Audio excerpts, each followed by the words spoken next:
You know that moment when you're surrounded by people but feel completely alone. When you've just spent an hour scrolling through hundreds of posts, messages, and updates, yet somehow feel emptier than when you started. We live in the most connected time in human history. We can reach anyone, anywhere, anytime. Yet loneliness has become the epidemic of our generation. We're all linked up, but somehow disconnected from what matters most. Where in the world are you right now? If it feels right, share in the comments below. Maybe you're commuting home from another draining day, earbuds in, surrounded by strangers. Perhaps you're in your own home but feeling like a visitor in your own life. Here's what I want you to do. Find something soft, a cushion, a blanket, maybe just let your shoulders drop. Take one breath that's just for you. Not checking anything, not doing anything, just breathing. For the next few hours, let's explore something that might change everything. 2,500 years ago, Buddha discovered why we feel so lonely despite being so connected. And more importantly, he found the way home. You already have everything you need. Not in your next notification, not in someone else's approval, not in another attempt to fill that hollow feeling with more connections. Right here, right now. In this breath, we're sharing. Your loneliness is about to become your greatest teacher.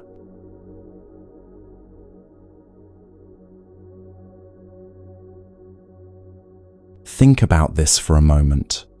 You probably have more ways to connect with people than any human in history. Your phone holds thousands of contacts, endless social media feeds, instant messaging, video calls that can reach across oceans in seconds. Yet here you are, listening to this, perhaps hoping someone might understand the particular kind of emptiness that comes with all this connection. This isn't your fault. There's nothing broken about you for feeling this way. What you're experiencing is the beautiful paradox of our time. We've mastered the technology of connection, but somehow lost the art of it. Picture this familiar scene. It's late at night, and sleep eludes you. You reach for your phone, and the blue light illuminates your face as you scroll through the lives of people you call friends. Here's someone posting photos from their weekend getaway, all smiles and sunset views. There's another person sharing a work achievement. An old friend just announced their engagement with a photo that looks magazine perfect. You double tap to like. You leave a comment with a heart emoji. You might even share something yourself, maybe that carefully chosen photo from last week, the one where you look genuinely happy. For a moment, you feel connected. The little red notification badges light up. People are responding. You exist in their digital world. But then you set the phone down, and the silence feels heavier than before. Because somewhere beneath all those connections, there's a question that keeps arising. Does anyone really know me? This scene plays out millions of times every night across the world. In homes everywhere, people of all ages and backgrounds find themselves united by this shared experience of digital connection that somehow leaves them feeling more alone than ever. The numbers tell a story that would have seemed impossible just a generation ago. We send over 60 billion messages on WhatsApp every day. We upload 4 billion hours of video to YouTube monthly. We share 95 million photos on Instagram daily. Yet surveys consistently show that loneliness has reached epidemic levels across all age groups. We live in a world where daily commutes happen in complete silence. 50 people on a train, all staring at their screens, connected to people who aren't there, while ignoring the people who are. We can tell you exactly what acquaintances had for breakfast, but we've never had a real conversation with our neighbors. Even our most intimate gatherings have been transformed. Family dinners, where everyone sits together but exists in separate digital worlds. Birthday parties, where people experience the celebration through their camera phones rather than their actual presence. Wedding ceremonies, where guests watch the ceremony through screens as they record it for later, missing the actual moment happening before their eyes. This is the tender ache of our time. We're seen constantly, photographed, tagged, mentioned, messaged. Our digital selves are witnessed by hundreds, sometimes thousands of people. Yet, we carry this profound sense of being unknown. It's like standing in a crowded room where everyone knows your name but no one knows your heart. Consider how many birthday wishes you receive each year from people who barely know your current life. Hundreds of friends can wish you well, yet when you're going through something difficult, you might struggle to find someone you feel comfortable calling. You have connections, but perhaps no real intimacy. That distinction between connection and intimacy, between being seen and being known, that's where the loneliness lives. We've created avatars of ourselves, highlight reels, carefully edited versions of our lives. And people connect with those images, those curated moments. But the messy, beautiful, vulnerable reality of who we are, that often remains hidden, even from ourselves.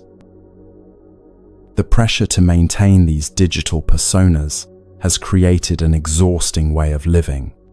Every experience must be documented, every thought must be shareable, every emotion must be transformed into content. We've learned to live our lives as if we're constantly being watched, constantly being judged, constantly needing to prove our worth through external validation. Even our private moments have become public performances. We take photos of our meals, our workouts, our quiet moments, our struggles. We've lost the ability to simply experience life without immediately thinking about how to present that experience to others. The boundary between living and performing has dissolved completely. The Buddha, 2,500 years ago, described something that sounds remarkably familiar. He spoke of hungry ghosts, beings with enormous appetites and tiny mouths, never able to satisfy their hunger, no matter how much they consume. Isn't that what we've become with our digital connections? Endlessly consuming likes, shares, comments, messages, yet never quite feeling full. We check our phones on average 96 times a day. 96 times we reach for connection, for validation, for the feeling that we matter. But each time we put the device down, the hunger returns, because we're feeding the wrong part of ourselves. You might know this feeling, getting dozens of likes on a photo and still feeling empty inside. It's like drinking salt water when you're thirsty. It makes you more desperate, not less. External validation, no matter how abundant, can never satisfy our deepest need for authentic connection. The design of these platforms amplifies this problem. They're engineered to capture and hold our attention, to make us crave the next notification, the next like, the next comment. The variable reward schedule, never knowing when the next validation will come, creates the same psychological patterns found in gambling addiction. We've become trapped in feedback loops designed by teams of neuroscientists and behavioral economists. Our brains release dopamine when we post something and receive positive feedback. But like any addiction, we need increasingly higher doses to achieve the same feeling. What started as connection has become compulsion. Here's what's really happening. In our rush to connect with everyone, we've disconnected from the one person who's always with us, ourselves. We know what hundreds of acquaintances had for lunch, but we've forgotten how to sit quietly with our own thoughts. We can video chat with someone on the other side of the world, but we struggle to have a conversation with our own hearts. Think about the last time you were truly alone with yourself. Not alone with your phone, not alone with the TV on, not alone while multitasking. Just you, in silence, with your own presence. For many of us, it's been so long, we can't remember. And when we do find ourselves in that space, it feels uncomfortable, almost frightening. We immediately reach for a distraction, a device, anything to fill the void. You've probably experienced this yourself. You sit down somewhere peaceful, maybe with just a cup of tea or coffee. For a brief moment, you're present, looking around, breathing. Then, the fidgeting begins. The nervous energy. Within minutes, your phone is out, and you're scrolling through something, anything, to escape the discomfort of being alone with yourself. We've become afraid of our own company. We've outsourced our entertainment, our validation, our sense of purpose to external sources. No wonder we feel lost when those sources disappear. The statistics paint a stark picture. Depression and anxiety rates have skyrocketed alongside our connectivity. The more connected we become digitally, the more disconnected we feel emotionally. Young adults report feeling lonelier than elderly people, despite being the most digitally connected generation in history. But it's not just young people. Parents find themselves competing with devices for their children's attention. Couples sit in restaurants, both staring at their phones instead of each other. Friends gather for coffee but spend more time looking at their screens than into each other's eyes. We're together but separate, connected but isolated. We live in an age of constant stimulation. Notifications ping throughout the day, demanding our attention. We've trained ourselves to respond immediately to every buzz, every chime, every red badge. Our attention has been scattered across dozens of platforms, hundreds of relationships, thousands of pieces of information. Is it any wonder we feel fragmented? The depth of human connection requires sustained attention, patience, presence. But our digital habits have trained us for the opposite. Quick hits, instant gratification, surface-level engagement. We've become accustomed to skimming rather than diving deep, to liking rather than loving, to following rather than befriending. Even our language has changed to reflect this shift. We follow people instead of befriending them. We have feeds like animals instead of conversations like humans. We like things with a single tap instead of expressing genuine appreciation. The very words we use diminish the richness of human connection.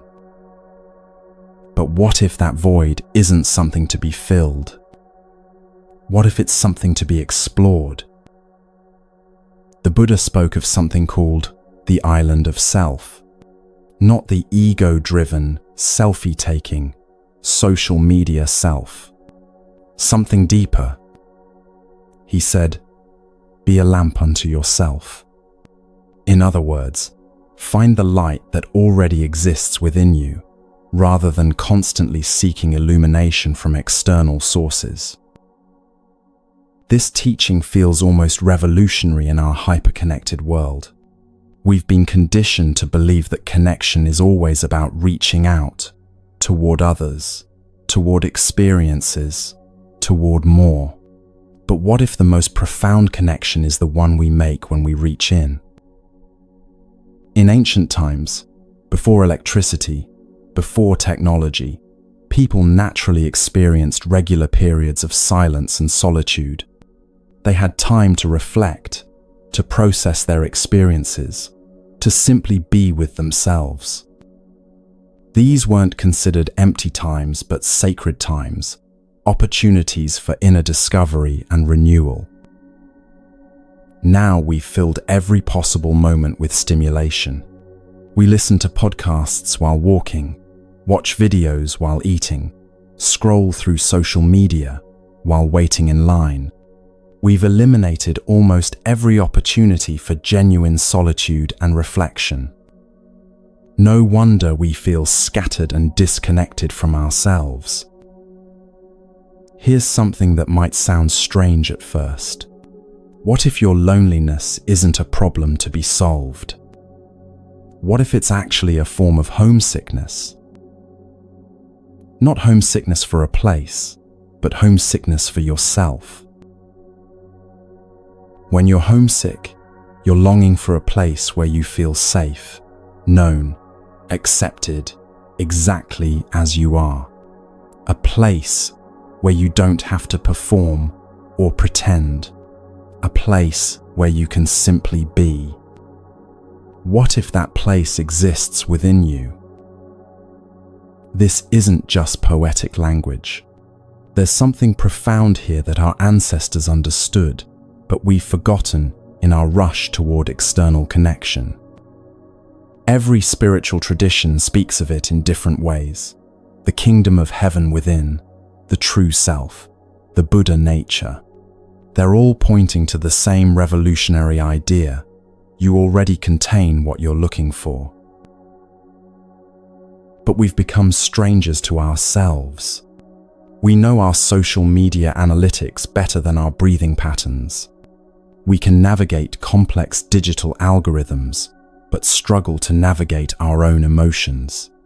We've outsourced our sense of worth to external validation, likes, shares, comments, responses.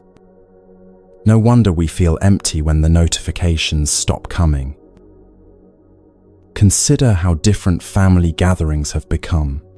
Multiple generations sitting in the same room, but each absorbed in their individual screens. The art of conversation, of sitting together in comfortable silence, of truly being present with one another, these have become rare and precious skills. We've created a culture of continuous partial attention. We're always half present, half distracted, half listening. Even in our most intimate relationships, we struggle to give our full attention. How can we expect to feel truly connected when we're never truly present? The irony is breathtaking. We have access to more information about human connection than any generation before us. We understand psychology, neuroscience, the mechanics of relationships, yet we're experiencing unprecedented levels of loneliness and disconnection. It's as if we've learned everything about connection except how to actually connect. Here's what the Buddha understood 2,500 years ago that we're just beginning to rediscover. The quality of our connections with others can only be as deep as our connection with ourselves. You can't give what you don't have. You can't love others fully if you haven't learned to be at home with yourself. When you feel that familiar loneliness creeping in, whether you're scrolling through your phone late at night or sitting in a crowded place feeling invisible, there's another way to respond. Instead of immediately reaching out, try reaching in. Instead of asking, "Who can make me feel less alone?" try asking, "How can I come home to myself?" This shift in perspective changes everything. Instead of seeing loneliness as evidence that you're lacking something, you begin to see it as an invitation. An invitation to return to yourself, to remember who you are beneath all the digital noise. The most connected people aren't those with the most followers or friends. They're the ones who have learned to be comfortable in their own presence. They've discovered that the home they were seeking in all those external connections was waiting for them within. This is where the real revolution begins. Not in getting more connected to more people, but in getting connected to the one person you've perhaps been avoiding, yourself. Not the self you present to the world, but the one who exists in the quiet moments between posts, between calls, between notifications. The Buddha offered humanity a profound gift. He showed us that we don't need to fix ourselves, improve ourselves, or connect ourselves to something external to find peace. We simply need to come home, to recognize that we already are what we're seeking. This ancient wisdom speaks directly to our modern predicament.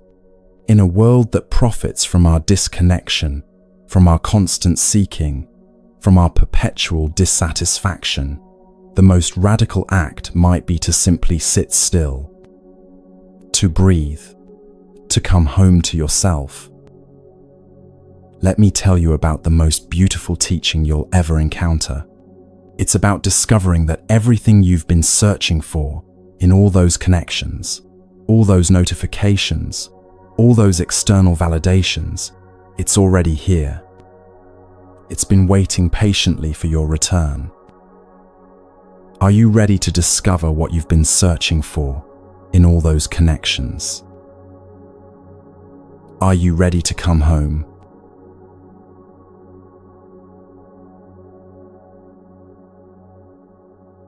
"2,500 years ago, the Buddha made a discovery that speaks directly to our modern crisis of connection. He found that home is not a place you travel to. Home is within you. There is an island, he taught, that you must return to, the island of yourself. This isn't just beautiful poetry. This is practical wisdom for anyone who has ever felt lonely in a crowded room. Loneliness has become the defining experience of our time. We feel profoundly alone, even when surrounded by people. We are, as Thich Nhat Hanh beautifully puts it, lonely together. We gather in coffee shops, in offices, in our own living rooms, each person absorbed in their individual digital world, physically present, but emotionally absent. There's a vacuum inside us that we can all feel. An emptiness that seems to grow larger the more we try to fill it with external connections. We believe instinctively that if we can just connect with enough people, receive enough messages, get enough likes and comments, this feeling of loneliness will disappear. So we reach for our devices. Technology supplies us with countless ways to stay connected. We're always plugged in, always available, always linked to someone somewhere. We check email multiple times a day, send messages constantly, post updates about our lives, expecting others to respond. We keep ourselves busy throughout the entire day with the work of connecting. But something strange happens. Despite all this connection, despite all this communication, despite all this digital togetherness, we continue to feel lonely. The emptiness doesn't go away. Sometimes it actually grows stronger. We're more connected than any generation in human history, yet loneliness has reached epidemic proportions across all age groups. Why doesn't all this connection heal our loneliness? The Buddha discovered the answer 2,500 years ago, and Thich Nhat Hanh has spent his life sharing this wisdom with our modern world. The problem isn't that we're not connected enough to other people. The problem is that we've become disconnected from ourselves. In our daily lives, we walk without knowing that we're walking. We're alive, but we don't know that we're alive. We're present in our bodies, but absent from our own experience. We are losing ourselves. We are not ourselves. This happens almost all day long. Think about your typical day. How often are you fully present to what you're actually doing? When you're walking, are you aware that you're walking? Or are you lost in thoughts about where you're going? When you're eating, do you taste your food? Or are you scrolling through your phone? When you're with people, are you really with them? Or are you thinking about what you'll say next? We've become strangers to our own lives. We've learned to live in a constant state of distraction, always somewhere else mentally than where we are physically. No wonder we feel lonely. We've abandoned ourselves. But here's where the Buddha's teaching becomes revolutionary. The solution isn't to try harder to connect with others. The solution is to stop, to sit down, to perform what Thich Nhat Hanh calls an act of revolution. When you sit down mindfully, you cut off that state of losing yourself. You interrupt the pattern of being everywhere except where you actually are. You refuse to participate, even for a few minutes, in the endless distraction that has become normal life. This is why sitting meditation is so different from everything else you might try to feel less lonely. You're not reaching for your phone. You're not trying to connect with someone else. You're not seeking external validation or stimulation. You're simply sitting down and choosing to be present with yourself. You don't need an iPhone or a computer to do this. You don't need any technology at all. You just need to sit down mindfully and breathe mindfully. In a few seconds, literally just seconds, you can connect with yourself. Your breath has been waiting for you this whole time. While you've been seeking connection everywhere else, your breath has been offering you the most intimate connection possible, the connection between your mind and your body, between your awareness and your life. When you begin to pay attention to your breathing, you immediately know what's going on. What's happening in your body right now? What emotions are you carrying? What's the quality of your thoughts? For the first time in perhaps hours or days, you're actually present to your own experience. And in that moment of presence, you make an extraordinary discovery. You are already home. Not the home you left this morning, not the place where your mail is delivered, but home in the deepest sense, at ease in your own presence, comfortable with your own company, accepting of your own experience exactly as it is. But if you're like most people, when you first turn your attention inward, you might be surprised by what you find. Home has become a mess.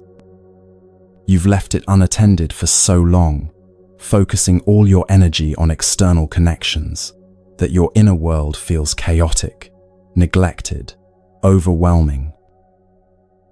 This is perfectly normal.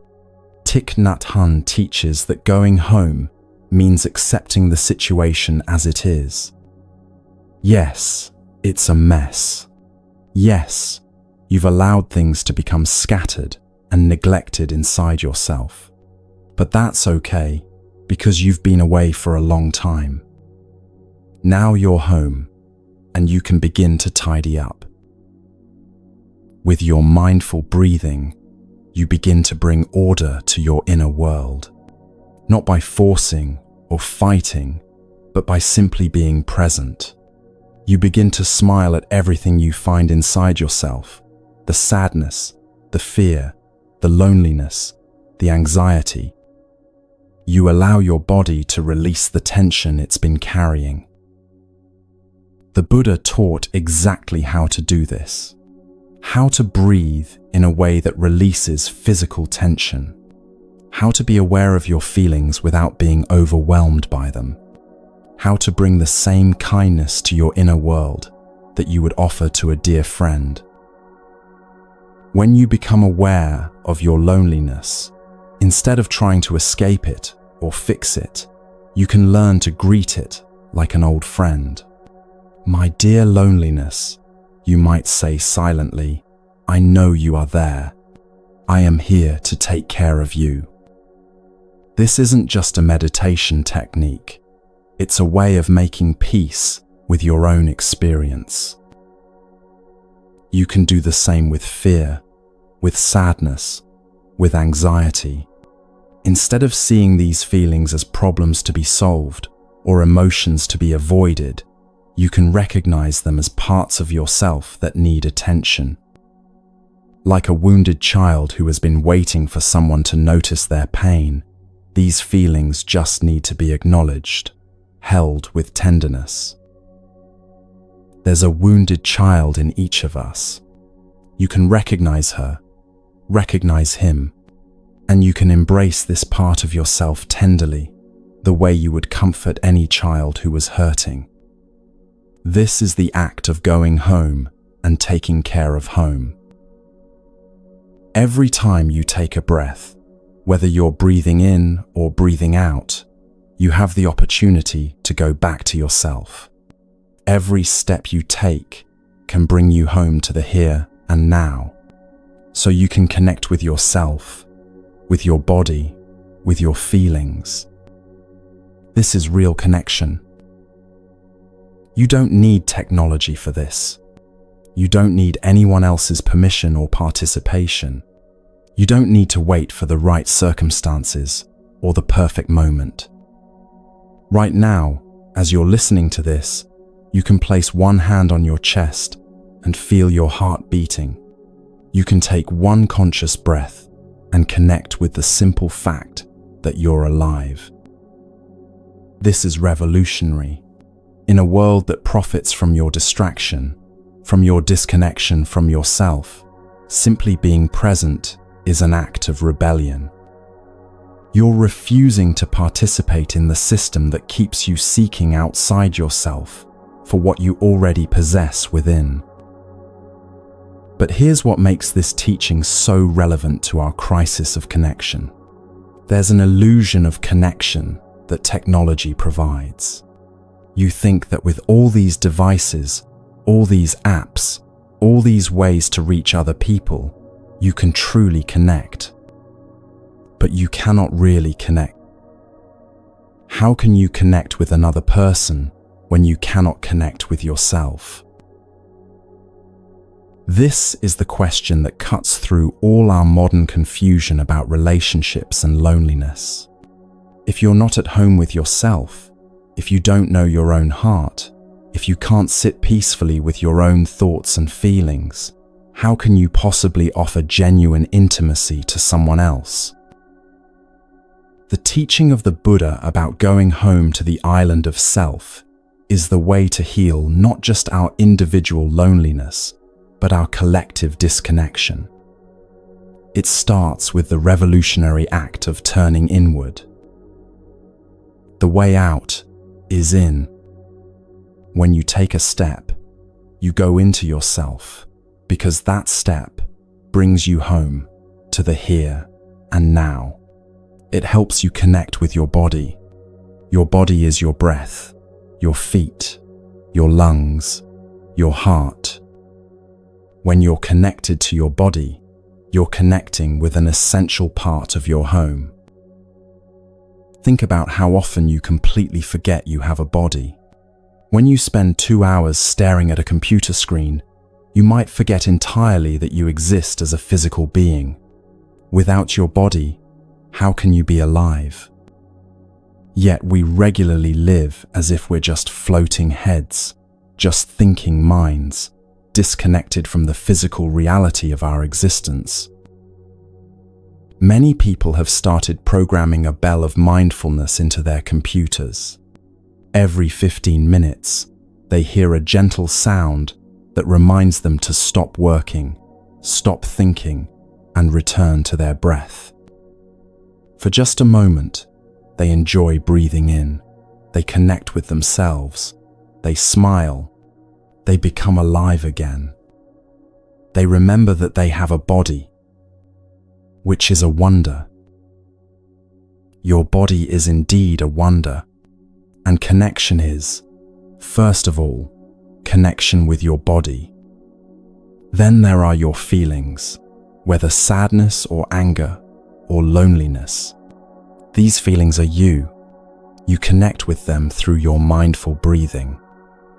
You smile to your feelings and say, "Don't worry, I'm home. I will take care of you." You embrace your feelings with tenderness, whether they're fear or anger or loneliness. This is what it means to be a home for yourself. The Buddha said, "Be an island unto yourself." Taking refuge in the island of yourself, this is the practice he recommended. But this doesn't mean isolation. It means becoming so grounded in your own presence that you're no longer desperately seeking completion from others. When you walk from the parking lot to your office, why don't you go home with every step? Why continue to think, to worry, to suffer when every step can bring you home? You can walk like a Buddha, act like a free person. This is possible. You can recover yourself. You can connect with yourself with every step. Every step brings you freedom when you're present to it. And here's the beautiful truth about this practice. Once you find a home for yourself, you can help your partner find theirs. Because your partner is also lonely. They're also looking for a home, for warmth, for safety. But now that you have a home within yourself, you can go to them from a place of fullness rather than emptiness. Since you have a home, you're in a position to help them find their home too. You're confident because you know how to connect with yourself, how to create a sense of home within yourself. That confidence, that groundedness, will inspire them to do the same. They can find a home in you because you've found a home in yourself. They can lean on your stability while they build their own inner sanctuary. But before you can help anyone else, you must help yourself. You must connect with yourself. Without this first step, the second step of genuinely connecting with others is not possible.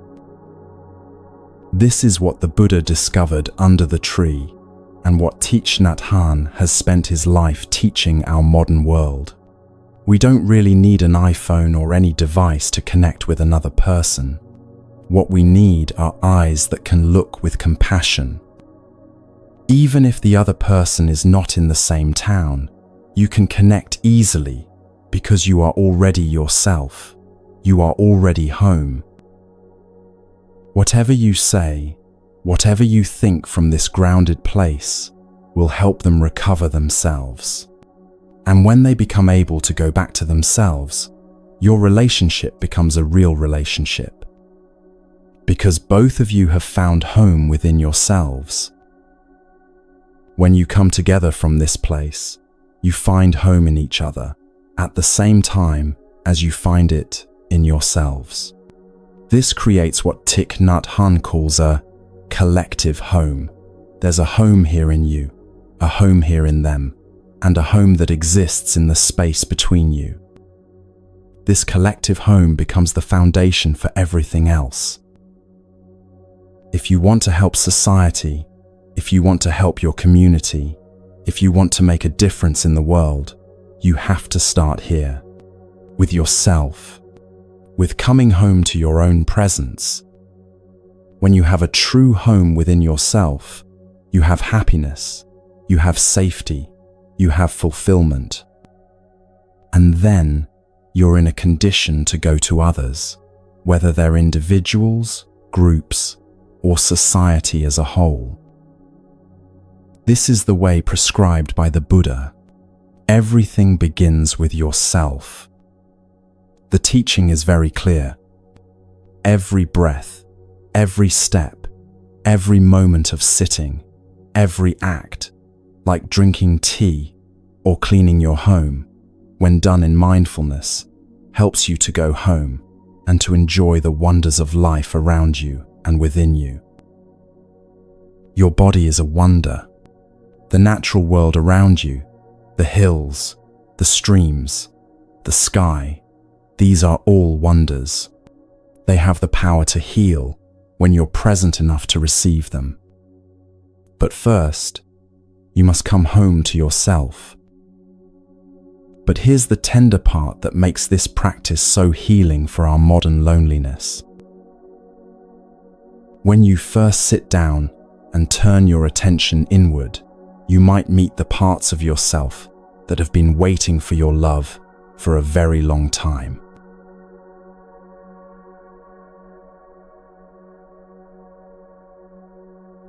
When you first sit down and begin to pay attention to what's actually happening inside you, you might be surprised by what you discover. After spending so much time focused outward, on other people's lives through social media, on external problems and achievements, on the endless stream of information demanding your attention, turning inward can feel like entering a room you haven't visited in a very long time. What you find there might not be what you expected. Instead of peace or emptiness or spiritual bliss, you might encounter something much more human, much more tender. You might meet the parts of yourself that have been waiting patiently for your attention. This is where the Buddha's teaching becomes deeply practical and beautifully healing. He taught us not just to be aware of our breathing, but to become aware of our feelings. Your feelings of loneliness, of sadness, of fear, of anxiety. And instead of trying to push these feelings away, or fix them or distract yourself from them, he offered a revolutionary approach. Smile to them. Imagine greeting your difficult emotions the way you would greet an old friend who has traveled a long distance to see you, with recognition, with warmth, with a genuine welcoming presence. I'm aware of my feeling of loneliness, you might say silently to yourself. I'm aware of my sadness, my fear, my anxiety. And then, remarkably, I smile to these feelings. This isn't about putting on a fake smile or pretending to be happy when you're not. It's about offering the same kind of gentle, accepting presence to your difficult emotions that you would offer to a child who came to you crying. You wouldn't tell the child to stop crying or that their feelings were wrong. You would simply be present with them, acknowledging their pain with tenderness. The Buddha taught us to say to our feelings, "My dear loneliness, I know you are there. I am here to take care of you." These aren't just pretty words. They represent a complete transformation in how we relate to our inner experience. Think about how radical this is. In a culture that constantly tells us to be positive, to think happy thoughts, to overcome our negative emotions, here's an ancient teaching that says, welcome them in. Make space for them. Treat them like honored guests who have something important to tell you. You make peace with your loneliness. You make peace with your fear. Not by conquering them or transcending them, but by offering them the one thing they've been asking for all along, your loving attention. There's a wounded child in you. This isn't metaphorical or psychological jargon. It's a direct recognition of the part of yourself that carries the accumulation of all the times you felt unseen, unheard, misunderstood, or alone. You can recognize her. You can recognize him. And you can embrace this wounded child tenderly in your arms. This embrace isn't something you do once and then you're finished. It's the ongoing act of going home and taking care of home. Every time you return to mindful breathing, every time you pause and check in with yourself, you're offering this inner child the attention they've been seeking in all those external connections. When you first encounter this wounded part of yourself, you might be overwhelmed by how much pain is stored there, how much loneliness has accumulated over years of looking outside yourself for validation, for love, for the feeling of being truly known. This is perfectly normal. This is what happens when we've left home for a long time. Going home means accepting the situation as it is. Yes, it's a mess.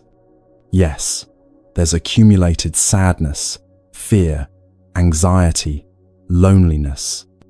But you accept this because you recognize that you've been away for a long time. You've allowed things to happen like this at home, not because you're bad or wrong, but because you simply didn't know there was another way. Now you're home, and you can begin to rearrange everything. With your in-breath and your out-breath, with your mindful breathing, you begin to smile at everything you find inside yourself. You begin to tidy up your inner home, not through force or criticism, but through presence and acceptance. The Buddha told us exactly how to do this, how to breathe in and how to release the tension in our bodies. This isn't just about relaxation, it's about learning to be present with your physical experience in a way that naturally allows healing to occur. You allow your body to release the tension where everything has been written down. Your body holds the memory of every time you felt lonely in a crowd, every time you reached for your phone seeking connection but found only temporary distraction, every time you smiled on the outside while feeling empty on the inside.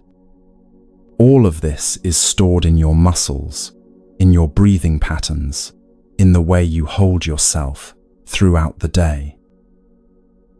But your body also knows how to heal.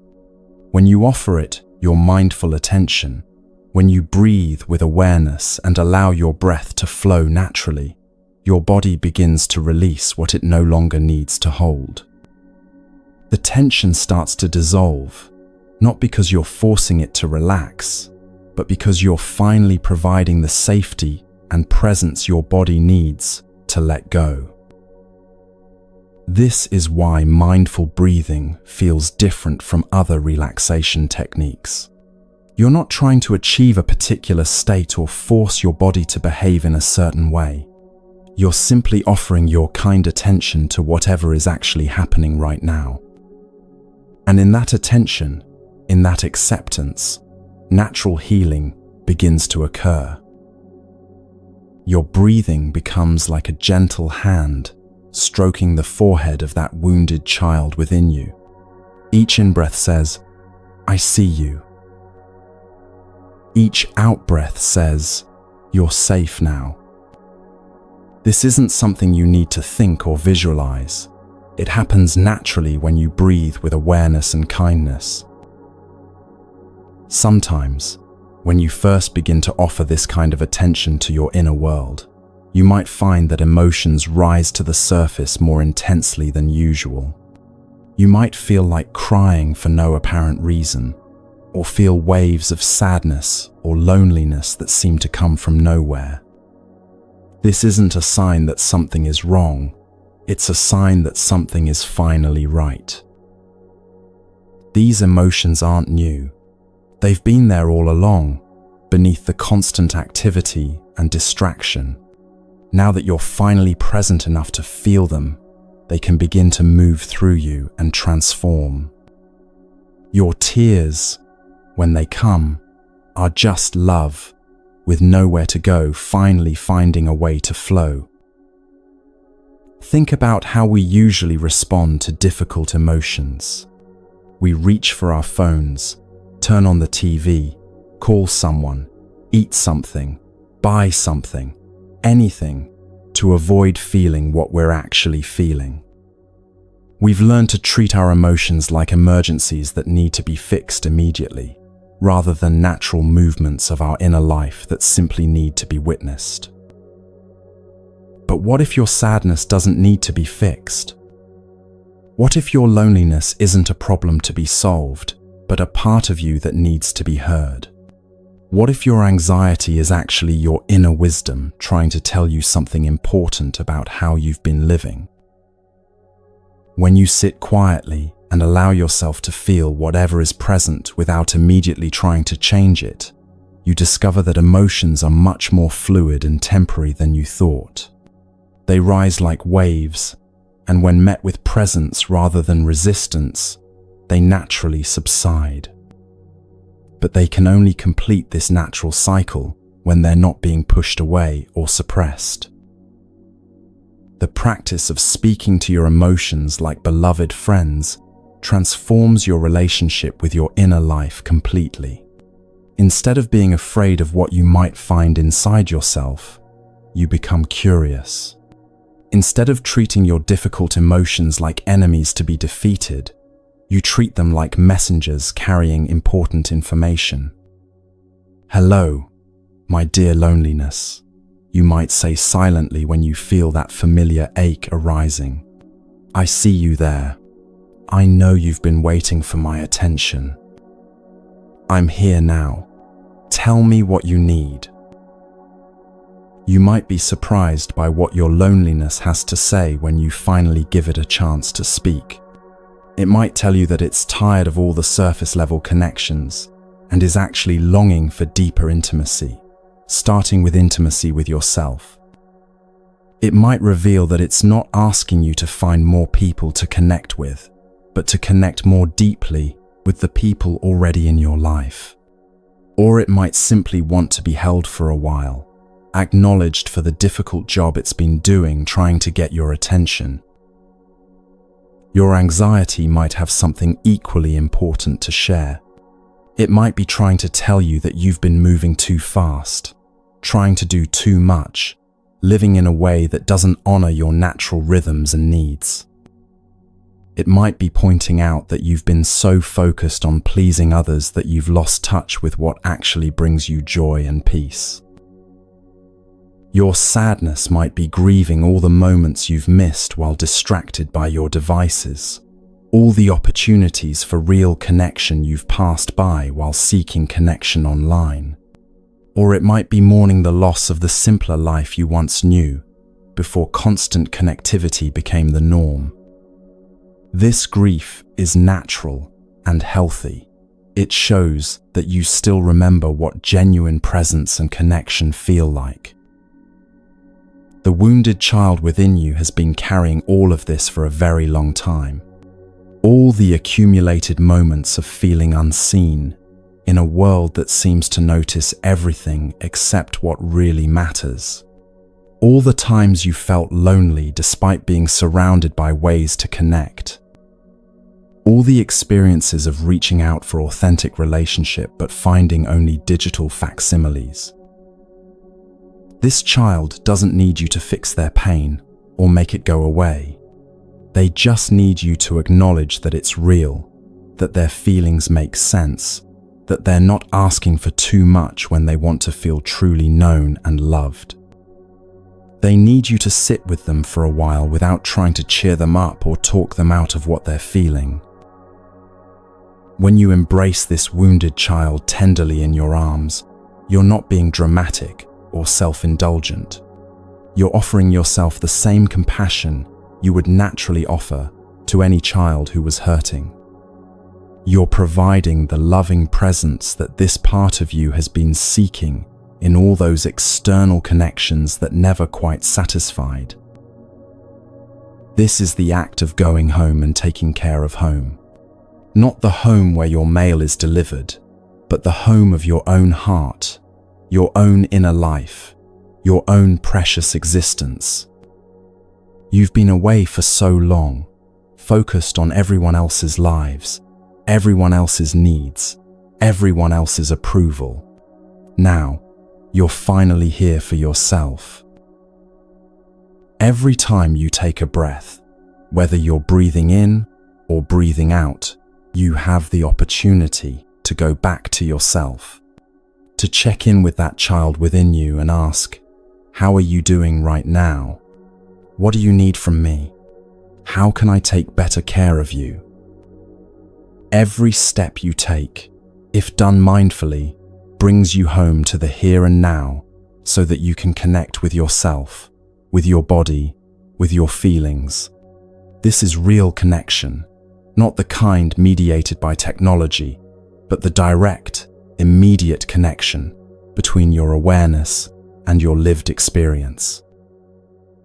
You don't need a lot of technology to develop this connection. You don't need apps or devices or complicated techniques.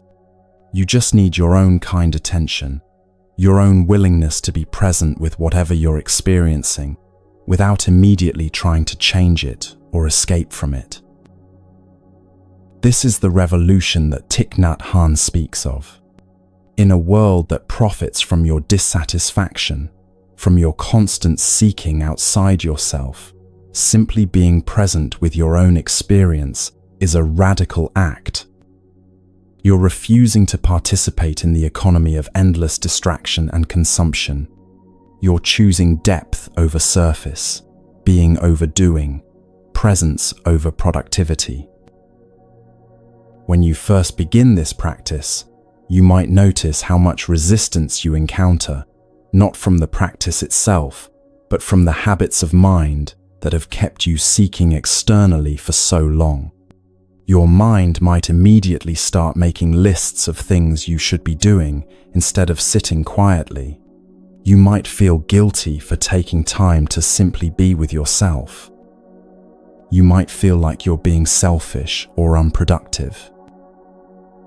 These thoughts are completely normal. They're the voice of a culture that has taught you that your worth comes from what you do, rather than who you are, from how much you accomplish, rather than how present you can be. But you can smile to these thoughts too, recognizing them as old habits that don't serve you anymore. The practice of mindful breathing naturally teaches you patience with yourself. When your mind wanders, and it will, constantly, you don't judge yourself or think you're doing something wrong. You simply notice that your attention has drifted and gently bring it back to your breath. This returning is the practice. This gentle redirection is how you learn to be kind to yourself. Each time you notice your mind has wandered and bring your attention back to your breathing, you're strengthening your ability to come home to yourself. You're developing what might be called emotional muscles, the capacity to be present with whatever arises without being overwhelmed by it. You're learning that you can feel difficult emotions without being destroyed by them. Your breath becomes your teacher in this process of emotional healing. It shows you how to be present without forcing, how to be gentle without being passive, how to allow without being indifferent. Every breath demonstrates acceptance, accepting this moment, this feeling, this experience, exactly as it is right now. And in that acceptance, something beautiful happens. The emotions you've been running from, the feelings you've been trying to fix or escape, begin to relax when they're finally met with presence rather than resistance. They soften under the warmth of your attention, like ice melting in sunlight. Your loneliness, when touched by your own compassionate presence, begins to reveal its hidden nature. It's not actually emptiness, it's spaciousness. It's not isolation, it's freedom. It's not something missing, it's something complete, waiting to be recognized. The very feeling that drove you to seek connection everywhere outside yourself transforms into a doorway leading you home. This transformation doesn't happen because you forced it or manipulated it in any way. It happens naturally when difficult emotions are finally met with the loving attention they've been asking for all along. It's like a child who stops crying not because they've been distracted or bribed, but because someone has finally stopped to listen to what they were trying to say.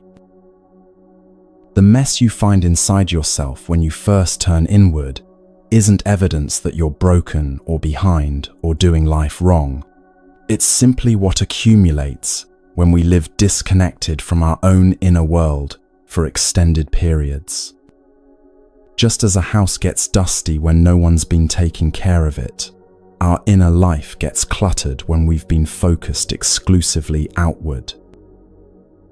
But houses can be cleaned, and inner worlds can be tended, with patience, with kindness, with the simple practice of showing up regularly to see what needs attention. You don't have to fix everything at once or become perfectly peaceful overnight. You just have to be willing to be present with yourself as you are right now. This presence, this simple willingness to be here with yourself, without demanding that you be different, is perhaps the most healing force available to human beings. It's what that wounded child within you has been waiting for all along. Not someone else's presence, but your own. Not external validation, but internal recognition. Not rescue from their feelings, but companionship with them. When you offer this gift to yourself, the gift of your own loving attention, you discover that you've been carrying the solution to your loneliness with you everywhere you go. You've never been without it. You've only forgotten where to look. And something magical happens when you begin to consistently offer this kind of presence to your own inner world. The healing doesn't stay contained within you. It begins to radiate outward, touching every relationship in your life, every interaction you have, every connection you make.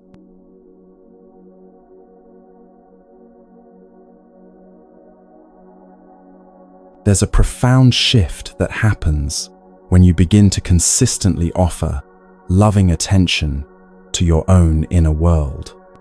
Something changes in the very quality of your presence, in the way you move through the world, in how you relate to every person you encounter. You discover a secret that the Buddha understood deeply. The quality of your connections with others can only be as deep as your connection with yourself. This isn't just spiritual philosophy, it's practical wisdom that you can test in your own experience. Think about the last time you were with someone while feeling anxious, distracted, or emotionally empty inside. How present were you able to be with them? How much genuine attention could you offer when your own inner world was calling for care? How deeply could you listen when you were desperately hoping they would say something to make you feel better about yourself?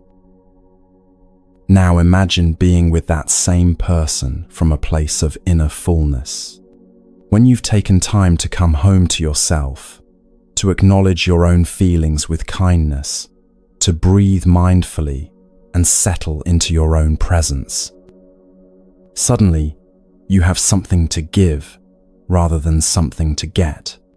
You can listen without agenda, love without neediness, be present without performing.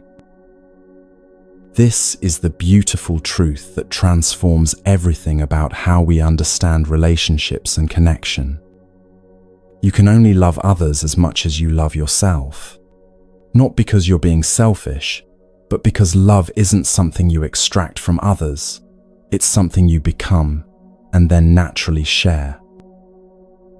When you haven't learned to be at home with yourself, every relationship becomes a form of seeking. You might not be conscious of it, but you're constantly looking for the other person to validate you, to make you feel worthy, to fill the emptiness you feel inside. You're not really seeing them, you're seeing what you hope they can do for you. This creates an exhausting dynamic for everyone involved. The other person feels the pressure of being responsible for your emotional well-being. They sense that you need something from them, even if they can't name what it is. And you end up disappointed when they inevitably fail to provide what you can only provide for yourself. But something extraordinary happens when you stop expecting other people to complete you. When you've done the inner work of coming home to yourself, of learning to sit peacefully with your own thoughts and feelings, of becoming your own source of comfort and validation, then your relationships become gifts rather than necessities. You begin to see people as they actually are, rather than as you need them to be. Your eyes, as the Buddha taught, become eyes that see with compassion, rather than eyes that are desperately seeking something. This shift in perception changes everything about how you connect with others. When you look at someone with eyes that need something, their approval, their attention, their love, there's a quality of grasping in your gaze. The other person can feel this, even if they can't articulate it. They sense that you're not really interested in who they are, but in what they can provide for you. It makes them want to protect themselves, to hold back, to keep their distance. But when you look at someone with eyes that see with compassion, when you're already full and grounded and at home within yourself, something completely different happens. Your gaze becomes a gift rather than a demand. The other person feels seen and appreciated for who they are, rather than judged by what they can offer you. They feel safe to be themselves because they sense that you're not trying to change them or get something from them. This is what the Buddha meant when he taught about right relationship, not relationships based on mutual neediness or the exchange of emotional services, but connections that arise naturally when two people who have found their own inner home choose to share that home with each other. The confidence that comes from having established this inner sanctuary is unlike anything that external achievements can provide. It's not the brittle confidence that depends on being better than others or having more than others. It's the quiet confidence that comes from knowing you can be okay, no matter what happens around you. Because you've learned to come home to yourself. This confidence is deeply attractive to others, but not in a way that feeds the ego. People are naturally drawn to those who are genuinely at peace with themselves, because such people offer something rare, a non-demanding presence. They don't need you to be different than you are in order for them to feel okay about themselves. In their presence, you can relax and simply be. When you have found a home for yourself, you become capable of helping others find theirs. Not by trying to fix them or save them or tell them what to do, but simply by being an example of what it looks like to be at peace with your own existence. Your groundedness becomes an invitation for others to find their own ground. The Buddha taught that we are all interconnected, that our individual healing contributes to the healing of everyone around us. This isn't just a beautiful metaphor, it's something you can observe directly in your relationships.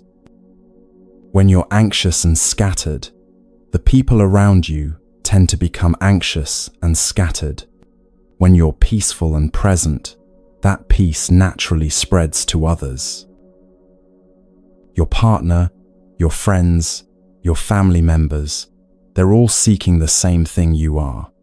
They want to feel at home in their own lives, safe in their own skin, worthy of love and belonging. But most people don't know how to provide this for themselves, so they look to others to provide it for them. When you've learned to be a home for yourself, you can go to your partner from a place of fullness rather than emptiness. Since you have a home within yourself, you're in a position to help them find their home too. You're confident because you know how to connect with yourself, how to create inner peace and stability. That confidence, that groundedness, naturally inspires others to develop the same capacity. They can find temporary refuge in your stability while they learn to build their own. But this is very different from becoming dependent on you for their emotional well-being. When you're truly grounded in yourself, you naturally encourage others to find their own ground rather than leaning on yours indefinitely. This is how real love works. It's not about finding someone to complete you, but about becoming complete enough within yourself that you can love without attachment, give without resentment, be present without agenda. Love isn't what you get from others, it's what you become and then naturally express. Before you can genuinely help anyone else, you have to help yourself. You have to connect with yourself first. Without this foundation, without this inner home, your attempts to love and support others will be tainted by your own unmet needs. You'll unconsciously be seeking from them what you haven't learned to provide for yourself. But when you have established this connection with yourself, when you've learned to come home to your own presence, then the next step becomes not just possible, but natural. You can connect with others from a place of genuine abundance rather than hidden neediness. You have something real to offer because you've found something real within yourself. You don't really need technology to create this kind of deep connection with another person. What you need are eyes that can look with compassion, a heart that has learned to be at peace with itself, a presence that is grounded and available. Even if the other person is on the other side of the world, you can connect with them deeply because you are already yourself. You are already home. When you speak or write or even think about someone from this grounded place, whatever you express will help them recover themselves. Not because you're trying to heal them or teach them, but because genuine presence is naturally healing. When someone feels truly seen and accepted as they are, they naturally begin to relax into their own authentic self. And when they become able to return to themselves, to find their own inner home, then your relationship becomes something entirely new. Instead of two people trying to get something from each other, you become two people who each have their own inner sanctuary and choose to share the abundance that flows from that grounding. This creates what Thich Nhat Hanh calls a collective home. There's your home, your individual connection to your own presence, your own breath, your own peaceful center. There's their home, their own relationship with themselves, their own capacity for inner peace and self-acceptance. And then there's the home you create together, the sacred space that emerges when two grounded people come together, without neediness, without agenda, simply to share the fullness of who they are. This collective home becomes the foundation for everything else in the relationship. Decisions are made from wisdom rather than fear. Conflicts are approached with curiosity rather than defensiveness. Each person can be fully themselves because they don't need the other person to be different in order to feel okay. They can love each other's humanity, including the difficult parts, because they've learned to love their own. This kind of relationship becomes a source of healing not just for the two people involved, but for everyone who witnesses it. Others can see what's possible when love flows from fullness rather than emptiness, when connection arises from strength rather than neediness. It becomes a living example of what human relationships can be when they're grounded in something deeper than mutual dependence. The ripple effects of this transformation extend far beyond your immediate relationships. When you interact with strangers, the barista at your coffee shop, the person sitting next to you on the bus, the colleague you barely know, they feel something different in your presence. They sense that you're not trying to get anything from them, not judging them, not needing them to perform or impress you. In that space of non-demanding presence, they can relax and simply be themselves. This is how individual healing becomes collective healing. Each person who learns to come home to themselves becomes a source of healing in the world, simply by being genuinely present and accepting with others. You don't have to try to save the world or fix society. You just have to become someone who has found peace within themselves and naturally shares that peace with everyone you encounter. The Buddha understood that this is how real change happens, not through force or manipulation or trying to control others, but through the quiet influence of people who have found their inner home and live from that groundedness. Their very presence becomes an invitation for others to remember their own capacity for peace and wholeness. This doesn't mean you become passive or indifferent to suffering in the world. In fact, the opposite happens. When you're no longer driven by your own unmet needs, you become much more available to respond skillfully to the needs of others.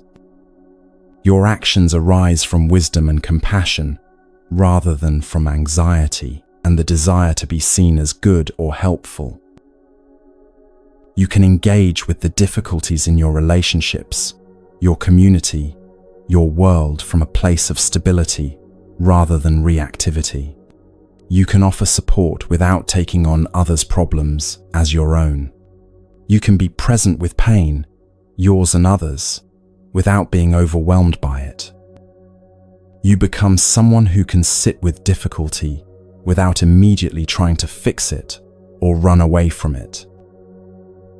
This capacity to be present with what is, without needing it to be different, is perhaps the greatest gift you can offer to another human being. In a world where everyone is constantly trying to change each other, to improve each other, to solve each other's problems, simply being present without agenda becomes profoundly healing. When someone is struggling and you can sit with them without trying to talk them out of their feelings or cheer them up or offer solutions, they feel truly met. They experience the rare gift of being seen and accepted exactly as they are in that moment. This acceptance doesn't enable their suffering. It creates the safety they need to process their emotions naturally and find their own way forward. The loneliness that once drove you to seek constantly outside yourself transforms into something entirely different. Instead of emptiness seeking to be filled, it becomes spaciousness, available to hold whatever arises. Instead of neediness reaching for others, it becomes fullness naturally overflowing. You discover that you were never actually lacking anything. You were simply disconnected from the abundance that was always available within you. This is the secret to never feeling lonely again. even when you're alone. It's not that you stop having difficult emotions or challenging experiences. It's that you learn to be good company for yourself. You become someone you genuinely enjoy spending time with. Your own presence becomes a source of comfort and stability, rather than something to escape from.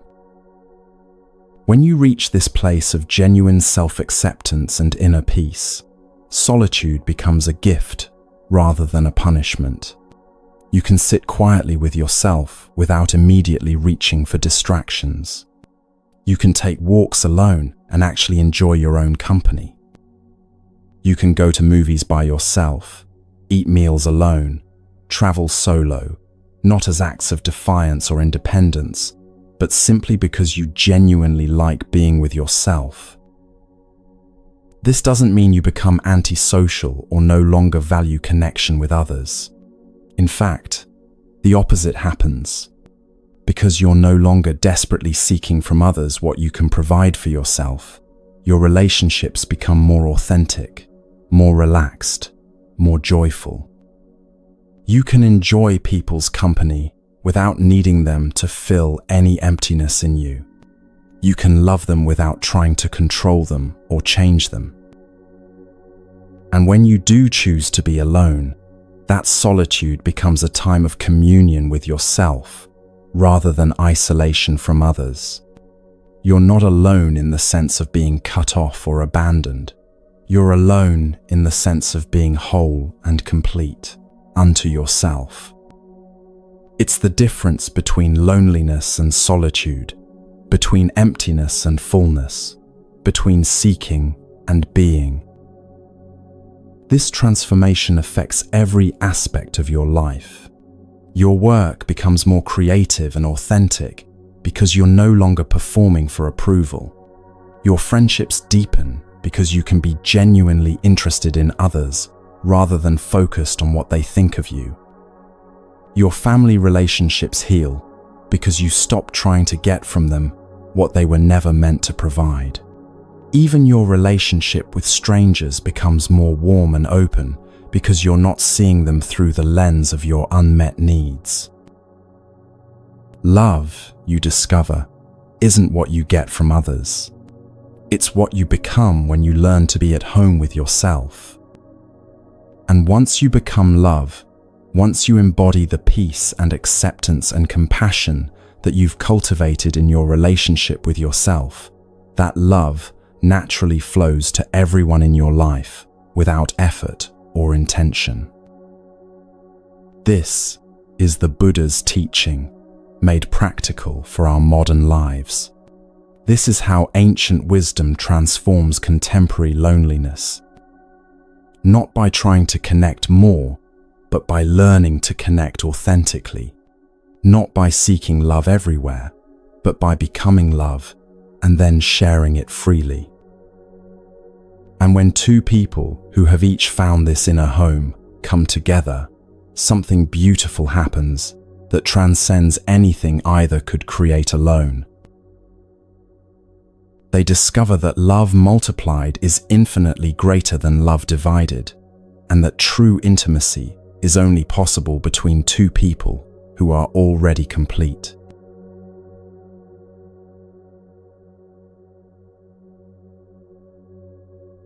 There's a practice so simple, so available, so integrated into your daily life that you might overlook it entirely. Yet, it has the power to transform every moment of movement into a homecoming, every journey into a meditation, every ordinary day into a sacred experience. The Buddha taught that every time you make a step, whether you are breathing in or breathing out, you can go back to yourself. Every step brings you home to the here and now so that you can connect with yourself, your body, your feelings. This isn't a special practice you need to set aside time for or learn complicated techniques to master. It's something you can begin right now, wherever you are, with whatever step you take next. Think about how many steps you take in a typical day. from your bed to the bathroom in the morning, from your car to your office, through the grocery store, around your home, up and down stairs. Thousands of opportunities to come home to yourself, and most of the time, you're mentally somewhere else entirely. When you walk from the parking lot to your office, the Buddha asks, why don't you go home with every step? Why continue to think, to worry, to suffer, when every step can bring you home? You can walk like a Buddha, act like a free person. This is not only possible, it's your birthright. Imagine transforming your daily commute from a time of stress and mental chatter into a journey of return to yourself. Instead of spending those minutes lost in worry about the day ahead or replaying yesterday's conversations, you could use that time to reconnect with your own presence, your own aliveness, your own capacity for peace. The practice is beautiful in its simplicity. As you walk, you simply pay attention to the fact that you are walking. You feel your feet making contact with the ground. You notice the rhythm of your steps, the movement of your legs, the gentle swaying of your body as you move through space. You coordinate your breathing with your walking, allowing each step to bring you more fully into the present moment. You're not trying to walk differently or achieve any particular state. You're simply becoming aware of what you're already doing. Walking mindfully means walking with awareness, with presence, with the recognition that this simple act of moving through the world is actually quite miraculous. Your body knows how to walk. It learned this complex coordination of muscles and balance and forward momentum when you were very young, and now it performs this miracle automatically, without your conscious direction. When you walk mindfully, you're appreciating this gift, acknowledging the wisdom and capability of your physical form. Every step says, I am here, I am home. Not home in the sense of a particular location, but home in the sense of being fully present to your own life, fully inhabiting your own experience. Each footfall becomes an affirmation of your existence, your aliveness, your precious opportunity to be conscious in this moment.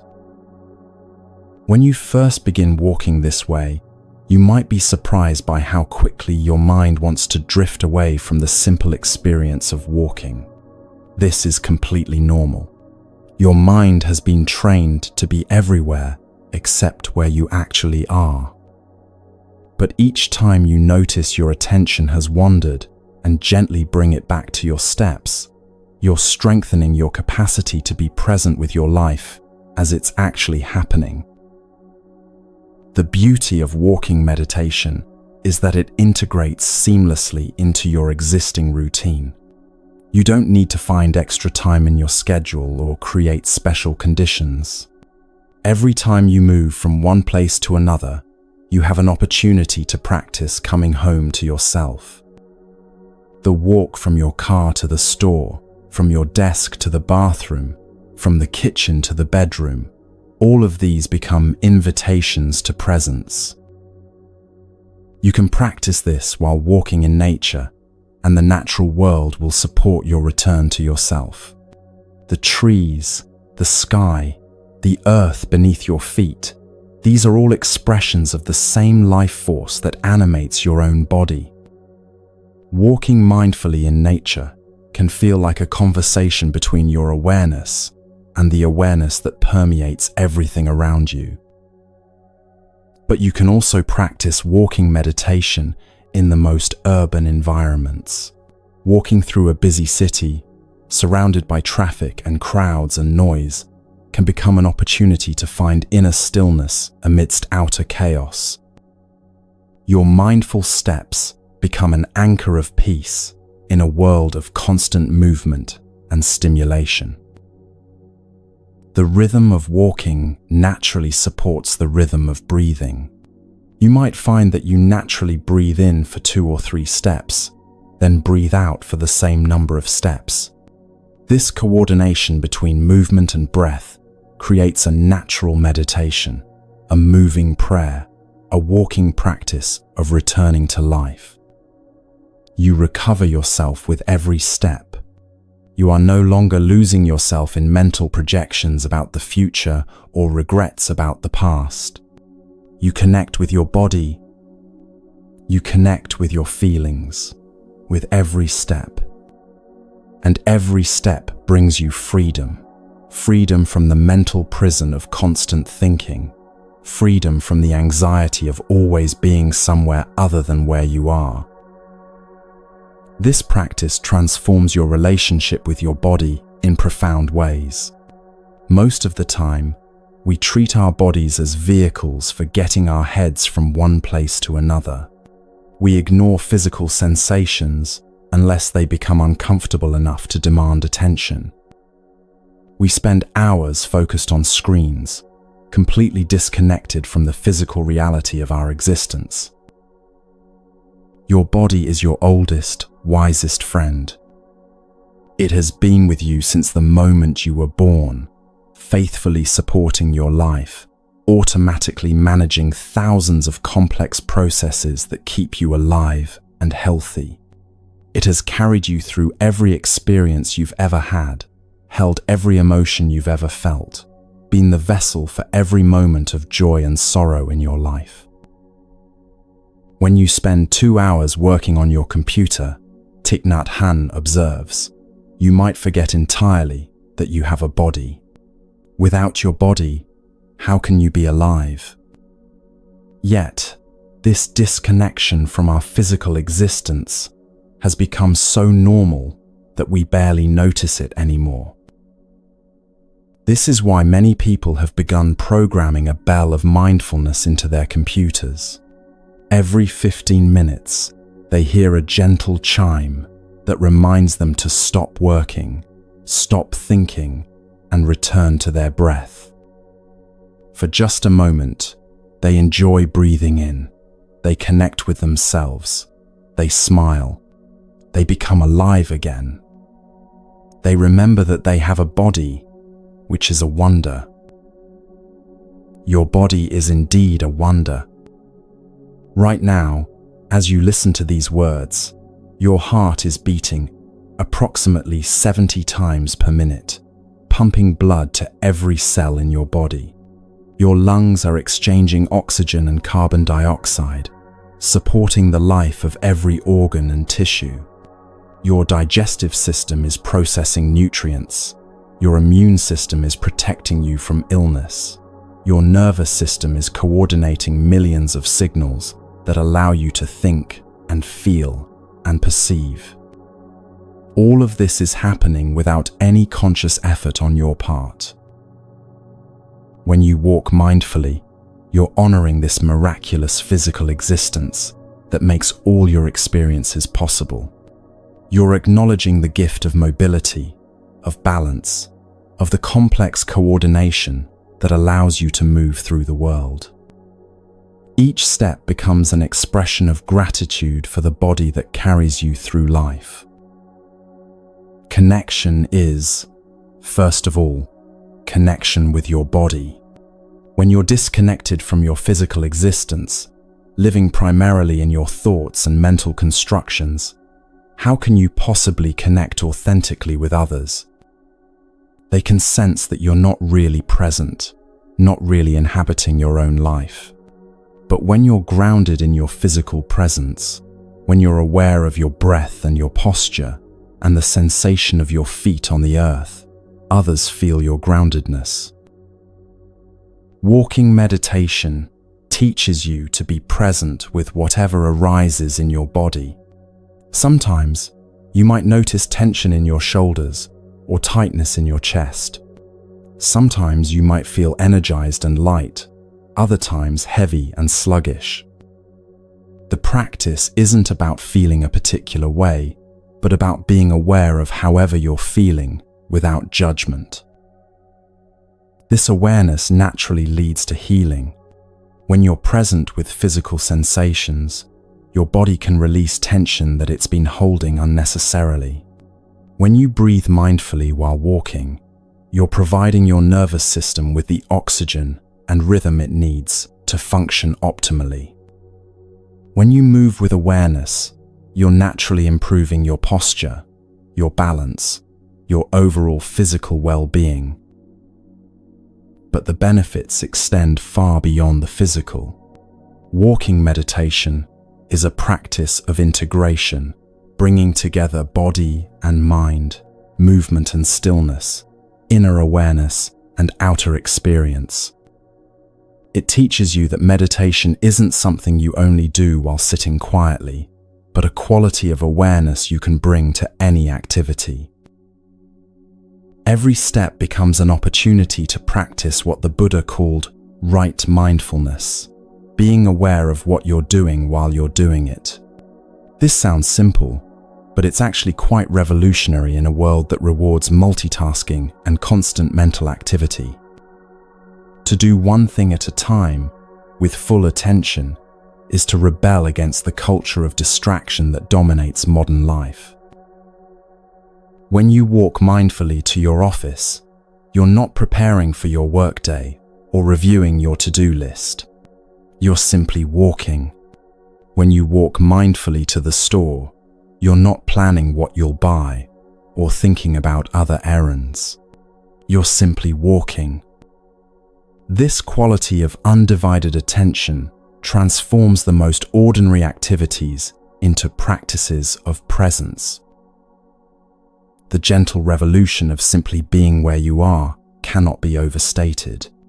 In a world that constantly encourages you to be somewhere else mentally, planning the future, reliving the past, escaping into digital realities, the simple act of being fully present to your current experience is profoundly countercultural. You don't need to travel to exotic locations or have peak experiences to access the sacred. The sacred is available in every step you take down the hallway of your own home.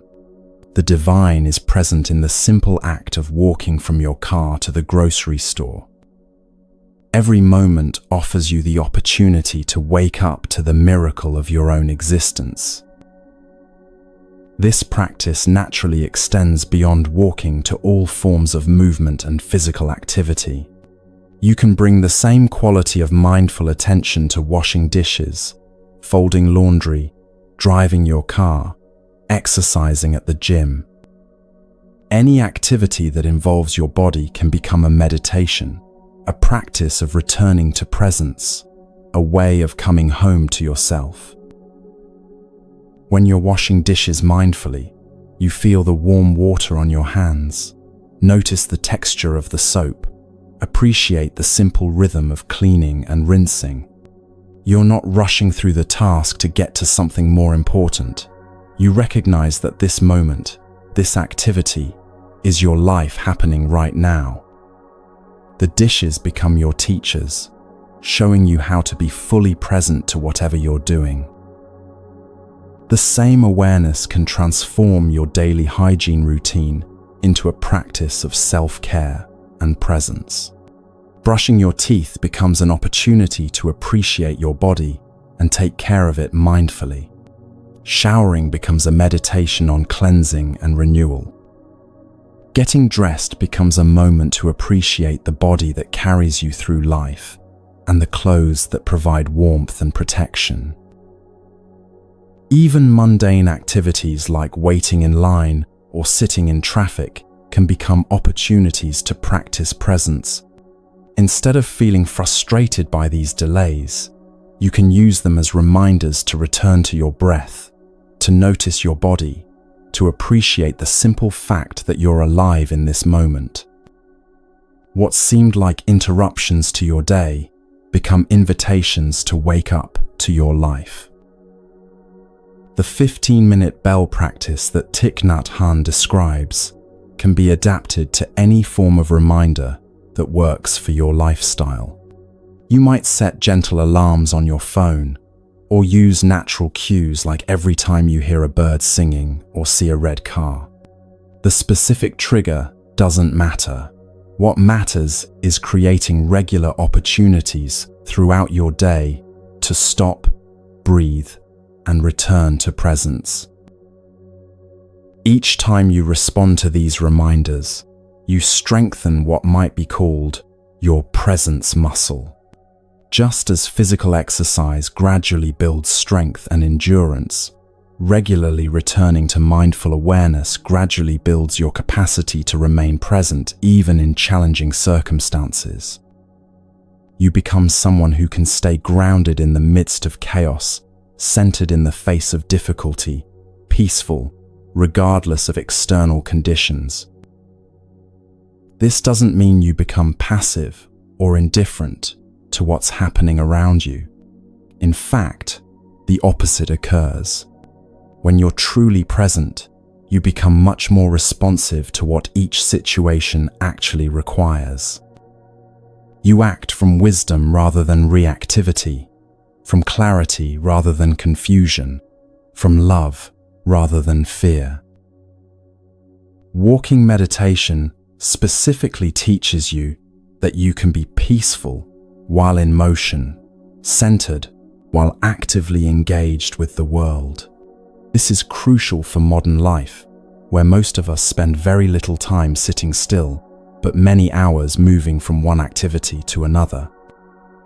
If you can only find peace when you're sitting quietly, then peace becomes a rare and precious commodity, available only under special circumstances.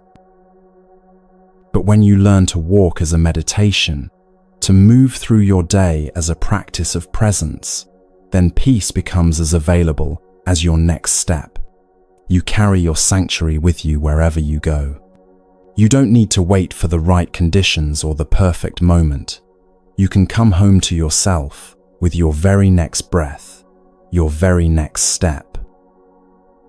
This transforms your entire relationship with time and space.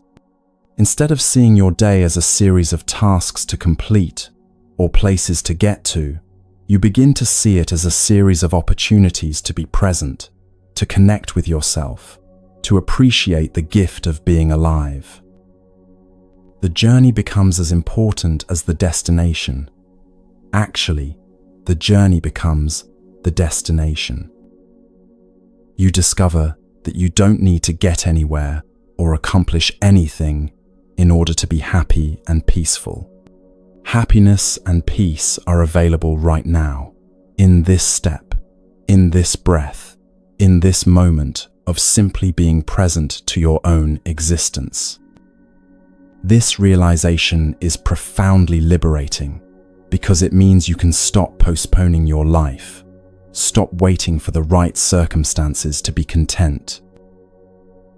Every step declares your intention to be present to your life as it's actually happening, rather than lost in mental stories about how it should be different. Every step is a small rebellion against the forces that profit from your distraction and dissatisfaction. Every step is a choice to inhabit your own existence fully, rather than living as a visitor in your own life. And here's where the magic spreads beyond your individual experience and begins to touch everyone around you. When you move through the world with this quality of presence, this groundedness in your own being, others feel it immediately. Your peaceful steps create ripples of peace that extend far beyond what you might imagine possible.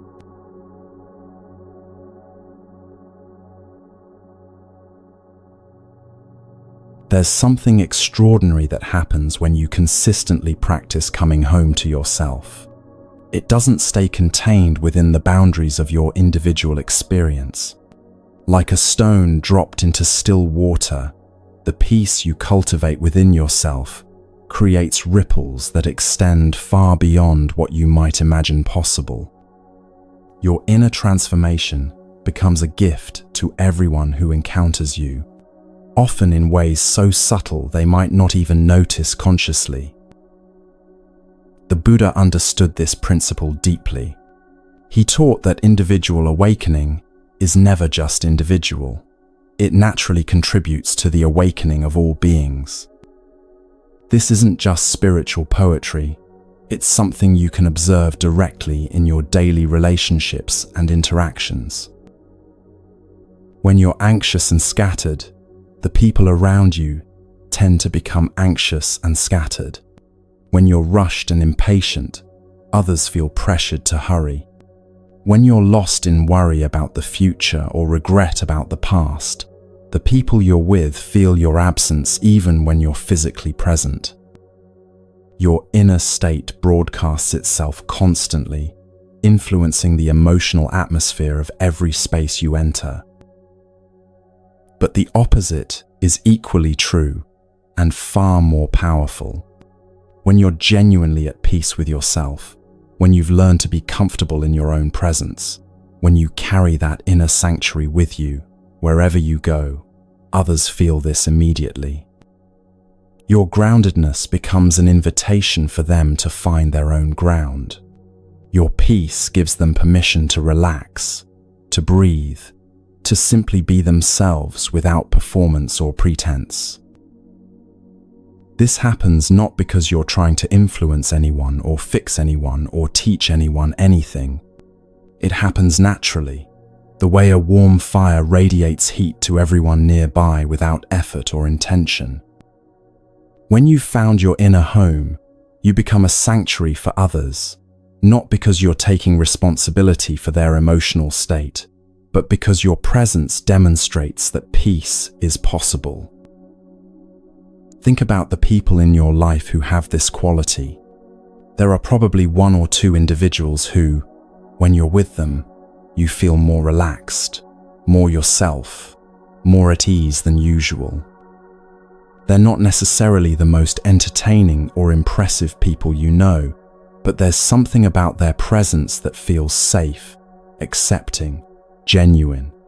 They don't need you to be different than you are in order for them to feel comfortable. In their company, you can let your guard down because you sense that they're not judging you or trying to get something from you. These people have learned, consciously or unconsciously, to be at home with themselves.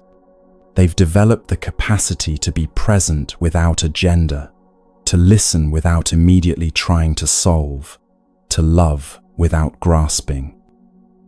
Their inner peace has become a gift they offer to everyone they encounter, simply by being who they are. You can become this kind of person, not by trying to be peaceful or working to project calmness, but by genuinely doing the inner work of coming home to yourself. When your peace is authentic rather than performed, others feel the difference immediately. The ripple effect begins most powerfully in your closest relationships. Your partner, your family members, your closest friends, these are the people who will feel the change in you most directly. As Thich Nhat Hanh teaches, once you find a home for yourself, you can help your partner find theirs. Your partner is also lonely. They're also looking for a home, for warmth, for safety, for the feeling of being truly known and accepted.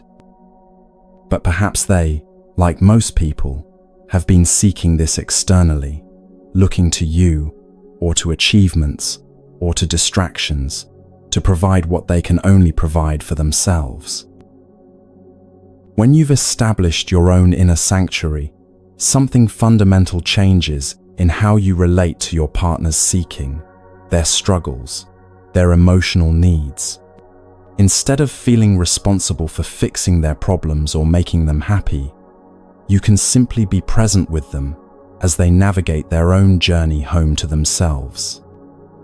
You can offer the steady, non-anxious presence that allows them to feel safe enough to explore their own inner world.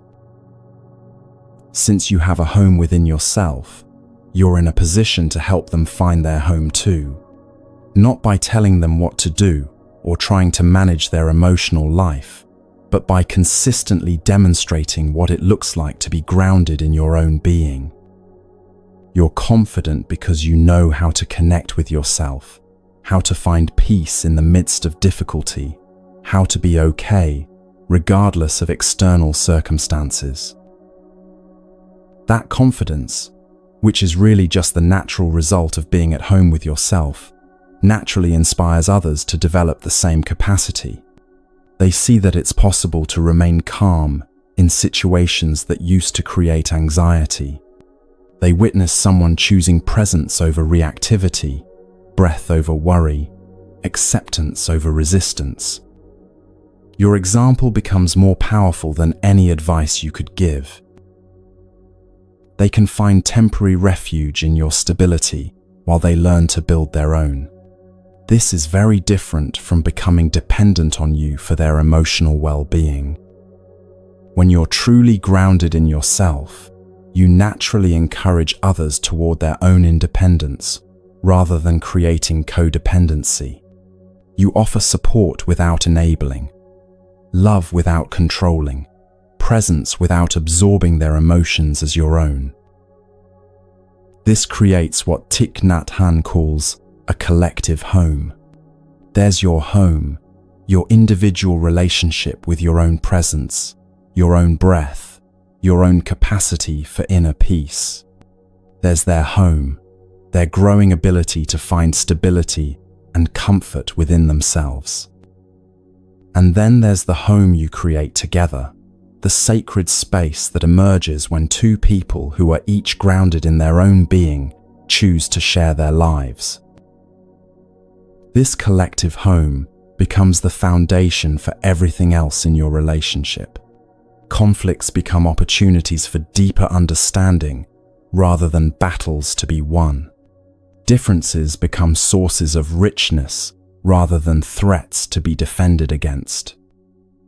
Each person can be fully themselves because they don't need the other to be different in order to feel secure. When you come together from this place of individual wholeness, you find home in each other at the same time as you maintain your own inner sanctuary. You're not trying to complete each other or fix each other or change each other. You're simply sharing the abundance that flows naturally from two people who have learned to be at peace with themselves. Love becomes an expression of fullness rather than an attempt to fill emptiness. This transformation in your closest relationships naturally extends to all your other connections. Your children, if you have them, feel the difference in your presence immediately. Instead of a parent who is anxious, rushed, distracted, constantly trying to manage their behavior and emotions, they encounter someone who is genuinely present and accepting. This gives them the safety they need to develop their own emotional regulation and self-awareness. Your friends notice that you've become someone who can listen without immediately offering solutions, who can be present with their difficulties without taking them on as your own. You're no longer performing friendship or trying to be helpful in ways that actually increase drama and dependence. You've become someone who offers the rare gift of non-judgmental presence. Even your professional relationships transform. Colleagues sense that you're not competing with them, or trying to prove anything, or seeking their approval for your sense of worth. You can collaborate without ego, lead without dominating, follow without resentment. Your work becomes more creative and effective because it's no longer filtered through the anxiety of trying to manage others' opinions of you. The people who serve you in stores and restaurants feel your genuine appreciation rather than the distracted politeness that most customers offer. You're actually present when you say thank you, actually seeing them as human beings rather than functionaries in your day. This simple presence can transform their experience of work, reminding them of their own dignity and worth. This is why the Buddha's teaching about individual transformation is so relevant to our collective crisis of connection and meaning. We often think that social change requires grand gestures, political movements, systemic overhauls. While these things may have their place, the Buddha understood that the most profound transformation happens when individuals take responsibility for their own inner life and, by extension, the quality of presence they bring to every interaction. If you want to help society, if you want to help your community, if you want to contribute to healing the world, you have to start with yourself. This isn't selfishness. It's the most generous thing you can do. When you have established a true home within yourself, when you have genuine happiness and safety and fulfillment that doesn't depend on external circumstances, then you're in a position to go to others from a place of abundance rather than neediness.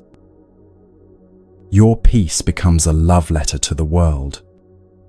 Every moment you choose presence over distraction, every time you respond with calmness instead of reactivity, every breath you take in mindful awareness, these become gifts to the collective human experience.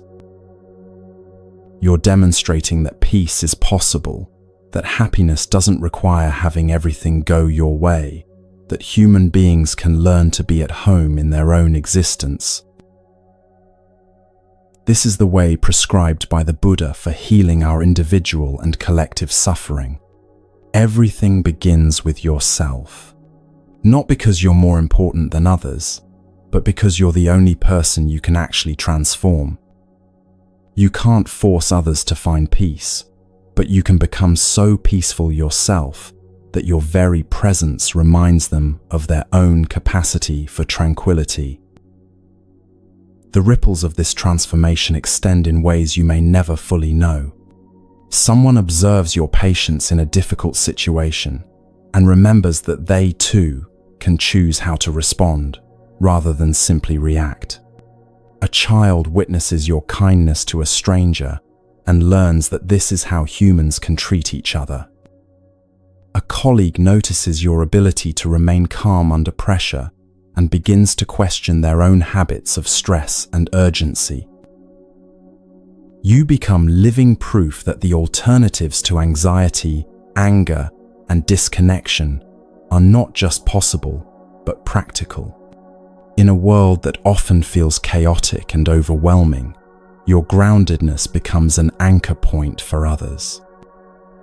Your consistent choice to return to presence, rather than getting lost in mental drama, shows others that they too have this choice available to them. This doesn't mean you become perfect or never experience difficult emotions or challenging situations. It means you've developed the capacity to remain connected to your inner sanctuary, even when life becomes turbulent. Others watch how you navigate difficulties with grace and presence, and they begin to believe that they too might be capable of this kind of resilience. The healing spreads not through preaching or teaching or trying to convince anyone of anything, but simply through authentic demonstration. You show rather than tell. You embody the possibility rather than talking about it. Your life becomes a gentle invitation for others to remember their own capacity for peace and happiness. In our hyper-connected but emotionally disconnected world, this kind of authentic presence is desperately needed. People are hungry for real connection, for genuine peace, for the experience of being truly seen and accepted. When you offer this through your own grounded presence, you're providing something more valuable than any advice or assistance you could give. Your peaceful steps create footprints that others can follow back to their own inner home. Your conscious breathing reminds others that they too have access to this simple but profound practice. Your ability to be present without agenda gives others permission to stop performing and simply be themselves. Your inner sanctuary becomes a beacon for those who have forgotten that such a place exists within them. This is how individual healing becomes collective healing. This is how personal transformation contributes to social transformation. Not through force or manipulation or trying to control outcomes, but through the quiet, steady influence of people who have done their inner work and naturally radiate the peace they've discovered. The Buddha's vision was not of isolated individuals achieving personal enlightenment, but of awakened beings, naturally awakening others through their very presence. When you find your way home to yourself, you become a guide for others who are still lost. When you learn to love yourself authentically, you become capable of loving others without condition. When you discover peace within your own being, you become a source of peace in a world that desperately needs it. This is the most practical compassion available to human beings. Rather than trying to save the world through activism that comes from anxiety and anger, rather than attempting to fix others from a place of your own unhealed wounds, you take responsibility for your own inner life. You become the change you want to see, not as a moral obligation, but as a natural expression of your own healing and awakening. Your peace is not a luxury or a privilege. It's your responsibility to the human family. Every moment you choose consciousness over unconsciousness, love over fear, presence over distraction, you're contributing to the collective possibility for peace on this planet. Your inner work becomes your outer service. Your personal healing becomes your gift to the world. And as more people discover this path, as more individuals learn to come home to themselves and naturally radiate that homecoming to others, something beautiful begins to emerge. A new way of being human together, based not on neediness and manipulation and trying to get something from each other, but on the abundance that flows naturally from people who have found their own inner source of happiness and peace. This is the Buddha's ultimate teaching for our time, that the healing our world needs begins with the healing you offer to yourself and spreads outward in ways more powerful and far-reaching than any other force available to human beings.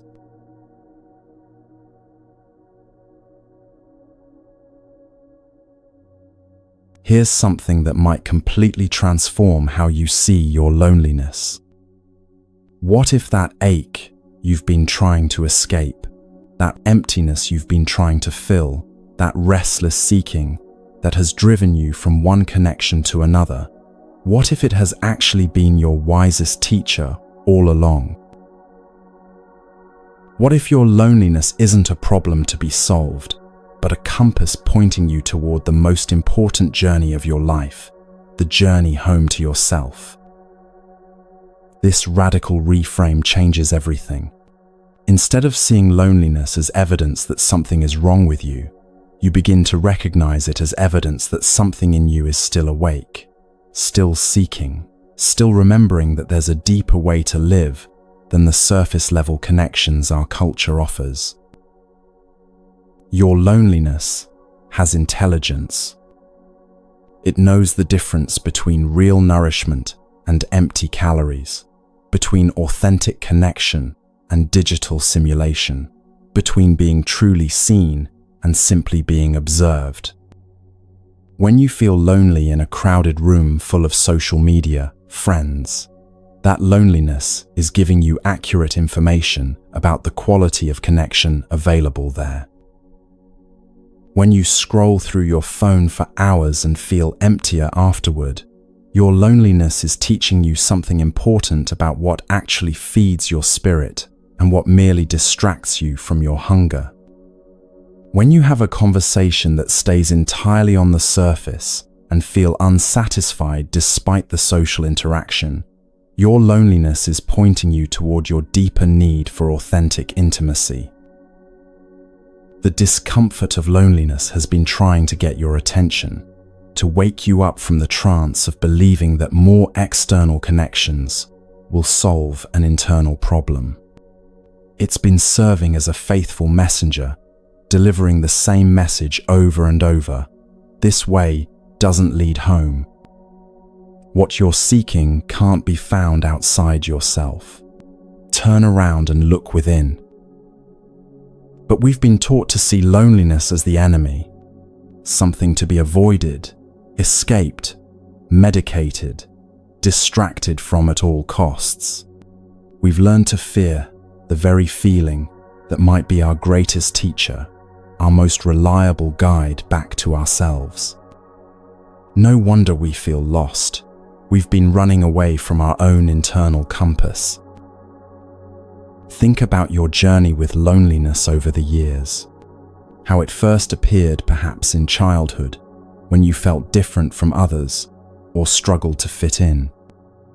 How it visited you during transitions, moving to a new place, starting a new school or job, ending relationships. How it intensified in our modern world of endless connectivity that somehow left you feeling more isolated than ever. Now, looking back, can you see how your loneliness has been consistently pointing you toward the same truth? That external validation, no matter how abundant, never quite satisfied the deeper need. That surface-level socializing, no matter how frequent, never filled the emptiness. That trying to use other people to complete yourself only created more suffering for everyone involved. Your loneliness has been trying to save you from a life of endless seeking outside yourself for what you already possess within. It has been your protection against settling for connections that diminish rather than nourish you. It has been the voice of your deepest wisdom, refusing to let you forget that you are worthy of real love, real intimacy, real peace, starting with the love, intimacy, and peace you can offer to yourself. There's profound intelligence in emotional discomfort. Just as physical pain alerts you when something in your body needs attention, emotional pain alerts you when something in your life is out of alignment with your deeper truth. Your loneliness has been a sophisticated guidance system, helping you navigate toward authentic connection and away from empty substitutes. When you stop seeing loneliness as your enemy and begin recognizing it as your teacher, everything shifts. Instead of running from the feeling, you can turn toward it with curiosity. Instead of judging yourself for experiencing it, you can appreciate the intelligence it represents. Instead of desperately trying to escape it through external connections, you can listen to what it's trying to tell you about your deepest needs. My dear loneliness, you might say, I've been fighting you for so long, but now I see that you've been trying to help me. You've been pointing me home.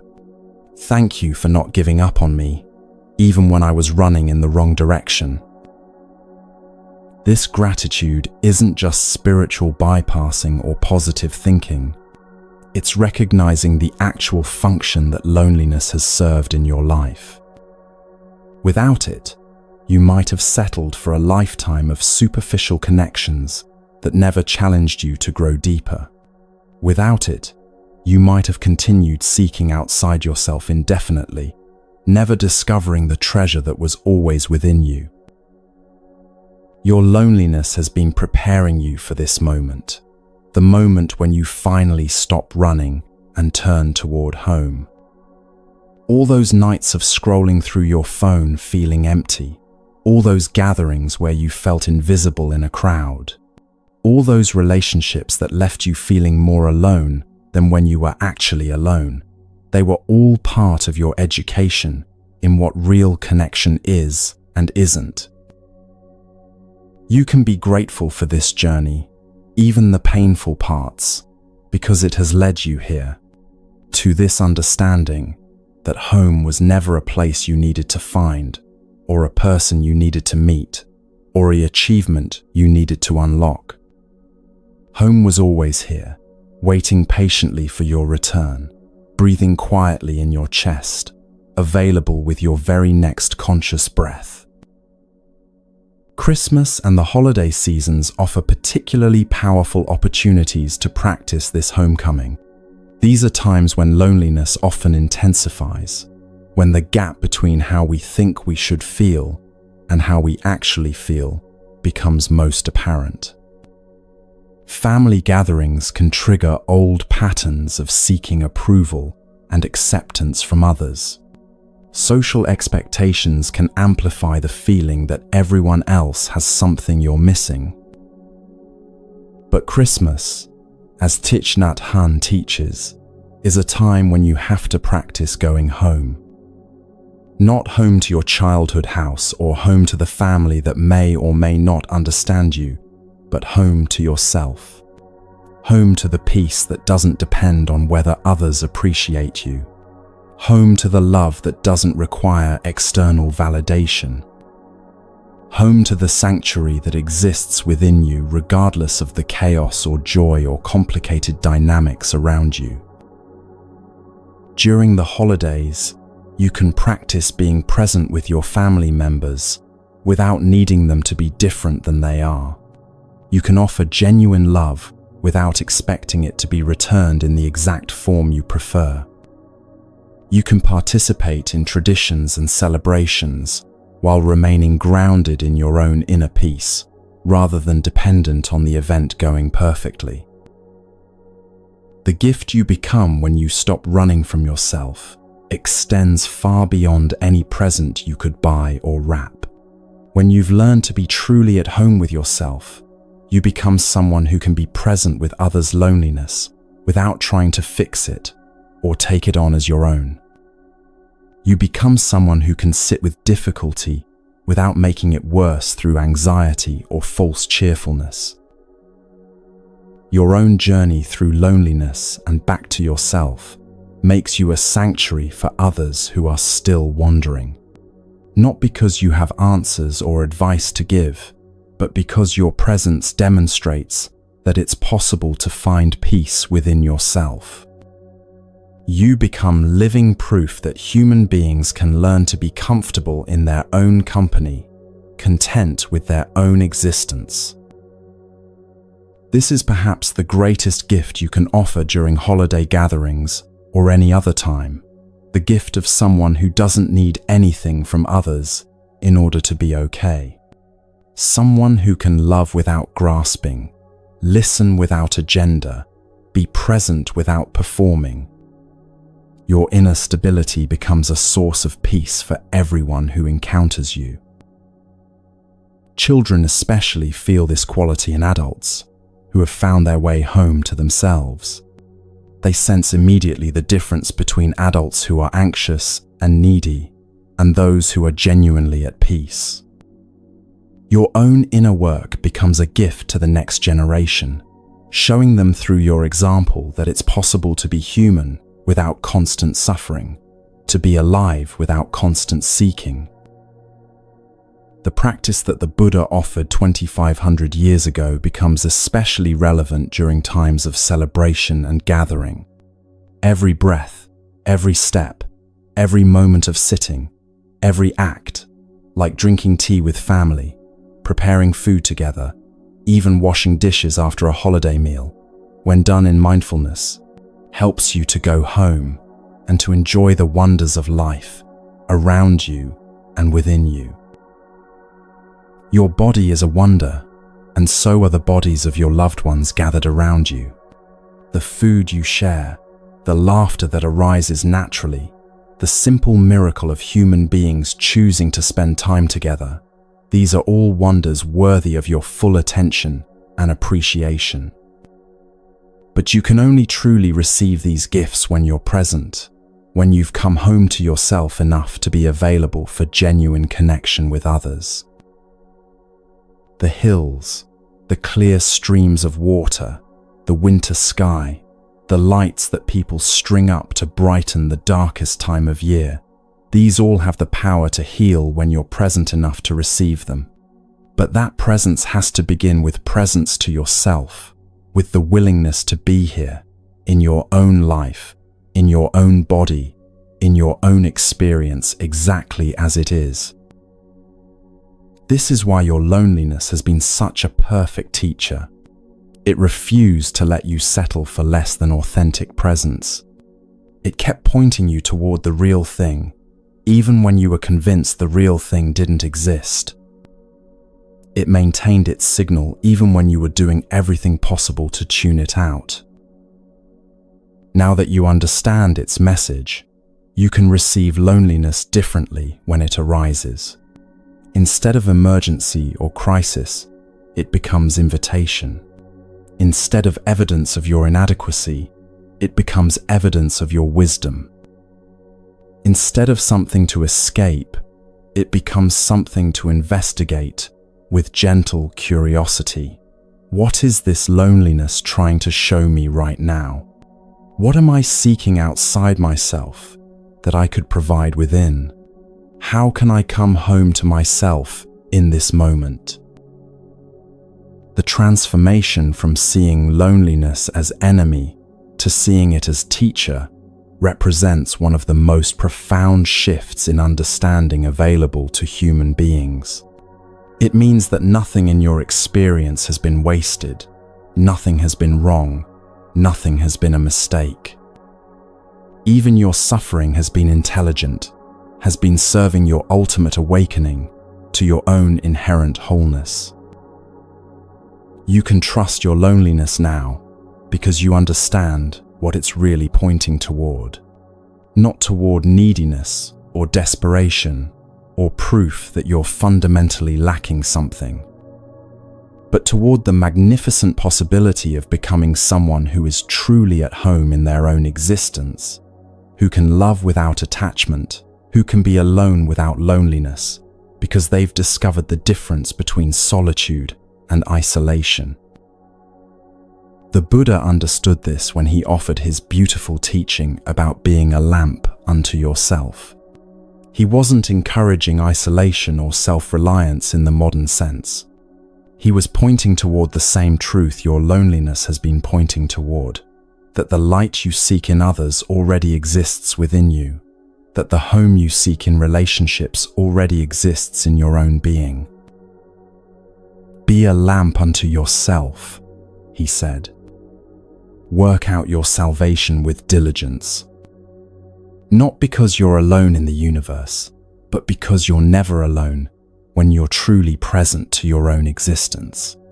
Not because others don't matter, but because you matter enough to offer yourself the same loving attention you've been seeking from everyone else.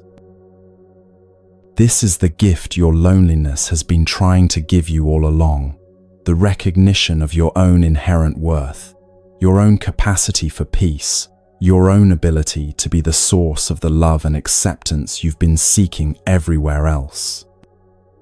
It has been your most faithful teacher, your most persistent guide, your most reliable friend, pointing you always in the direction of home.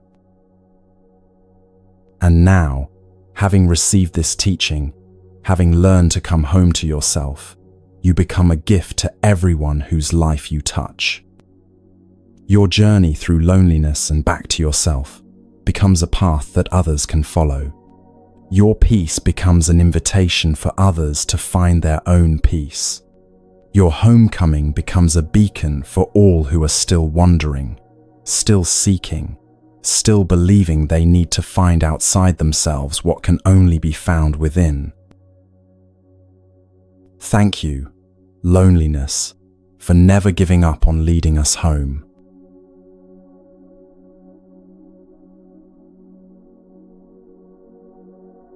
Here we are, at the end of our time together, though really, this is just the beginning. Everything we've explored, the illusion of digital connection, the ancient wisdom of coming home to yourself, the practice of mindful breathing, the art of walking meditation, the transformation of loneliness from enemy to teacher, all of this becomes real in the most simple, immediate way possible. With your next breath. Right now, wherever you are, Whatever you're doing, you can place one hand on your heart. Feel it beating steadily, faithfully, sustaining your life without any effort on your part. Take one conscious breath, not deep or special or different, just aware. Notice the air flowing in, pausing, flowing out, pausing again. In this simple act, you are already home. You don't need to wait for the perfect moment or the right circumstances or a quieter mind. You don't need to master any techniques or achieve any particular state. The journey home to yourself is always available, always beginning fresh, always as close as your next conscious breath. Every step you take from now on can be a homecoming. Every moment you choose presence over distraction, every time you offer yourself the same kindness you would give to a dear friend, every breath you take with awareness, these become your practice, your path, your gentle revolution against a world that profits from your disconnection. The loneliness that brought you here has served its purpose. It has led you home to the recognition that you were never actually missing anything. You were simply forgetting to look in the right place. If this journey has touched your heart, if something in these words has reminded you of a truth you already knew but had forgotten, then perhaps you'll share this gift with someone else who might be wandering, still seeking outside themselves for what can only be found within. Not because they need fixing or saving, but because your homecoming can serve as a gentle reminder of their own capacity for peace. The ripples of your return to yourself will spread in ways you may never fully know. Your peace will become a love letter to the world. Your presence will become a sanctuary for others. Your breath will become a prayer for all beings who are still searching for home. And in those moments when loneliness visits again, because it will, as an old friend reminding you to check in with yourself, you'll know how to greet it. With a smile, with recognition, with gratitude for its faithful service as your teacher. Hello, my dear loneliness. Thank you for pointing me home.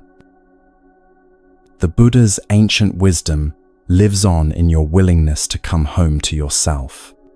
2,500 years of teaching finds its fulfillment in your next conscious breath, your next mindful step, your next moment of being truly present to your own precious existence. Remember this always. You are already whole. You are already home. You are already everything you have been seeking. The journey continues with your next breath.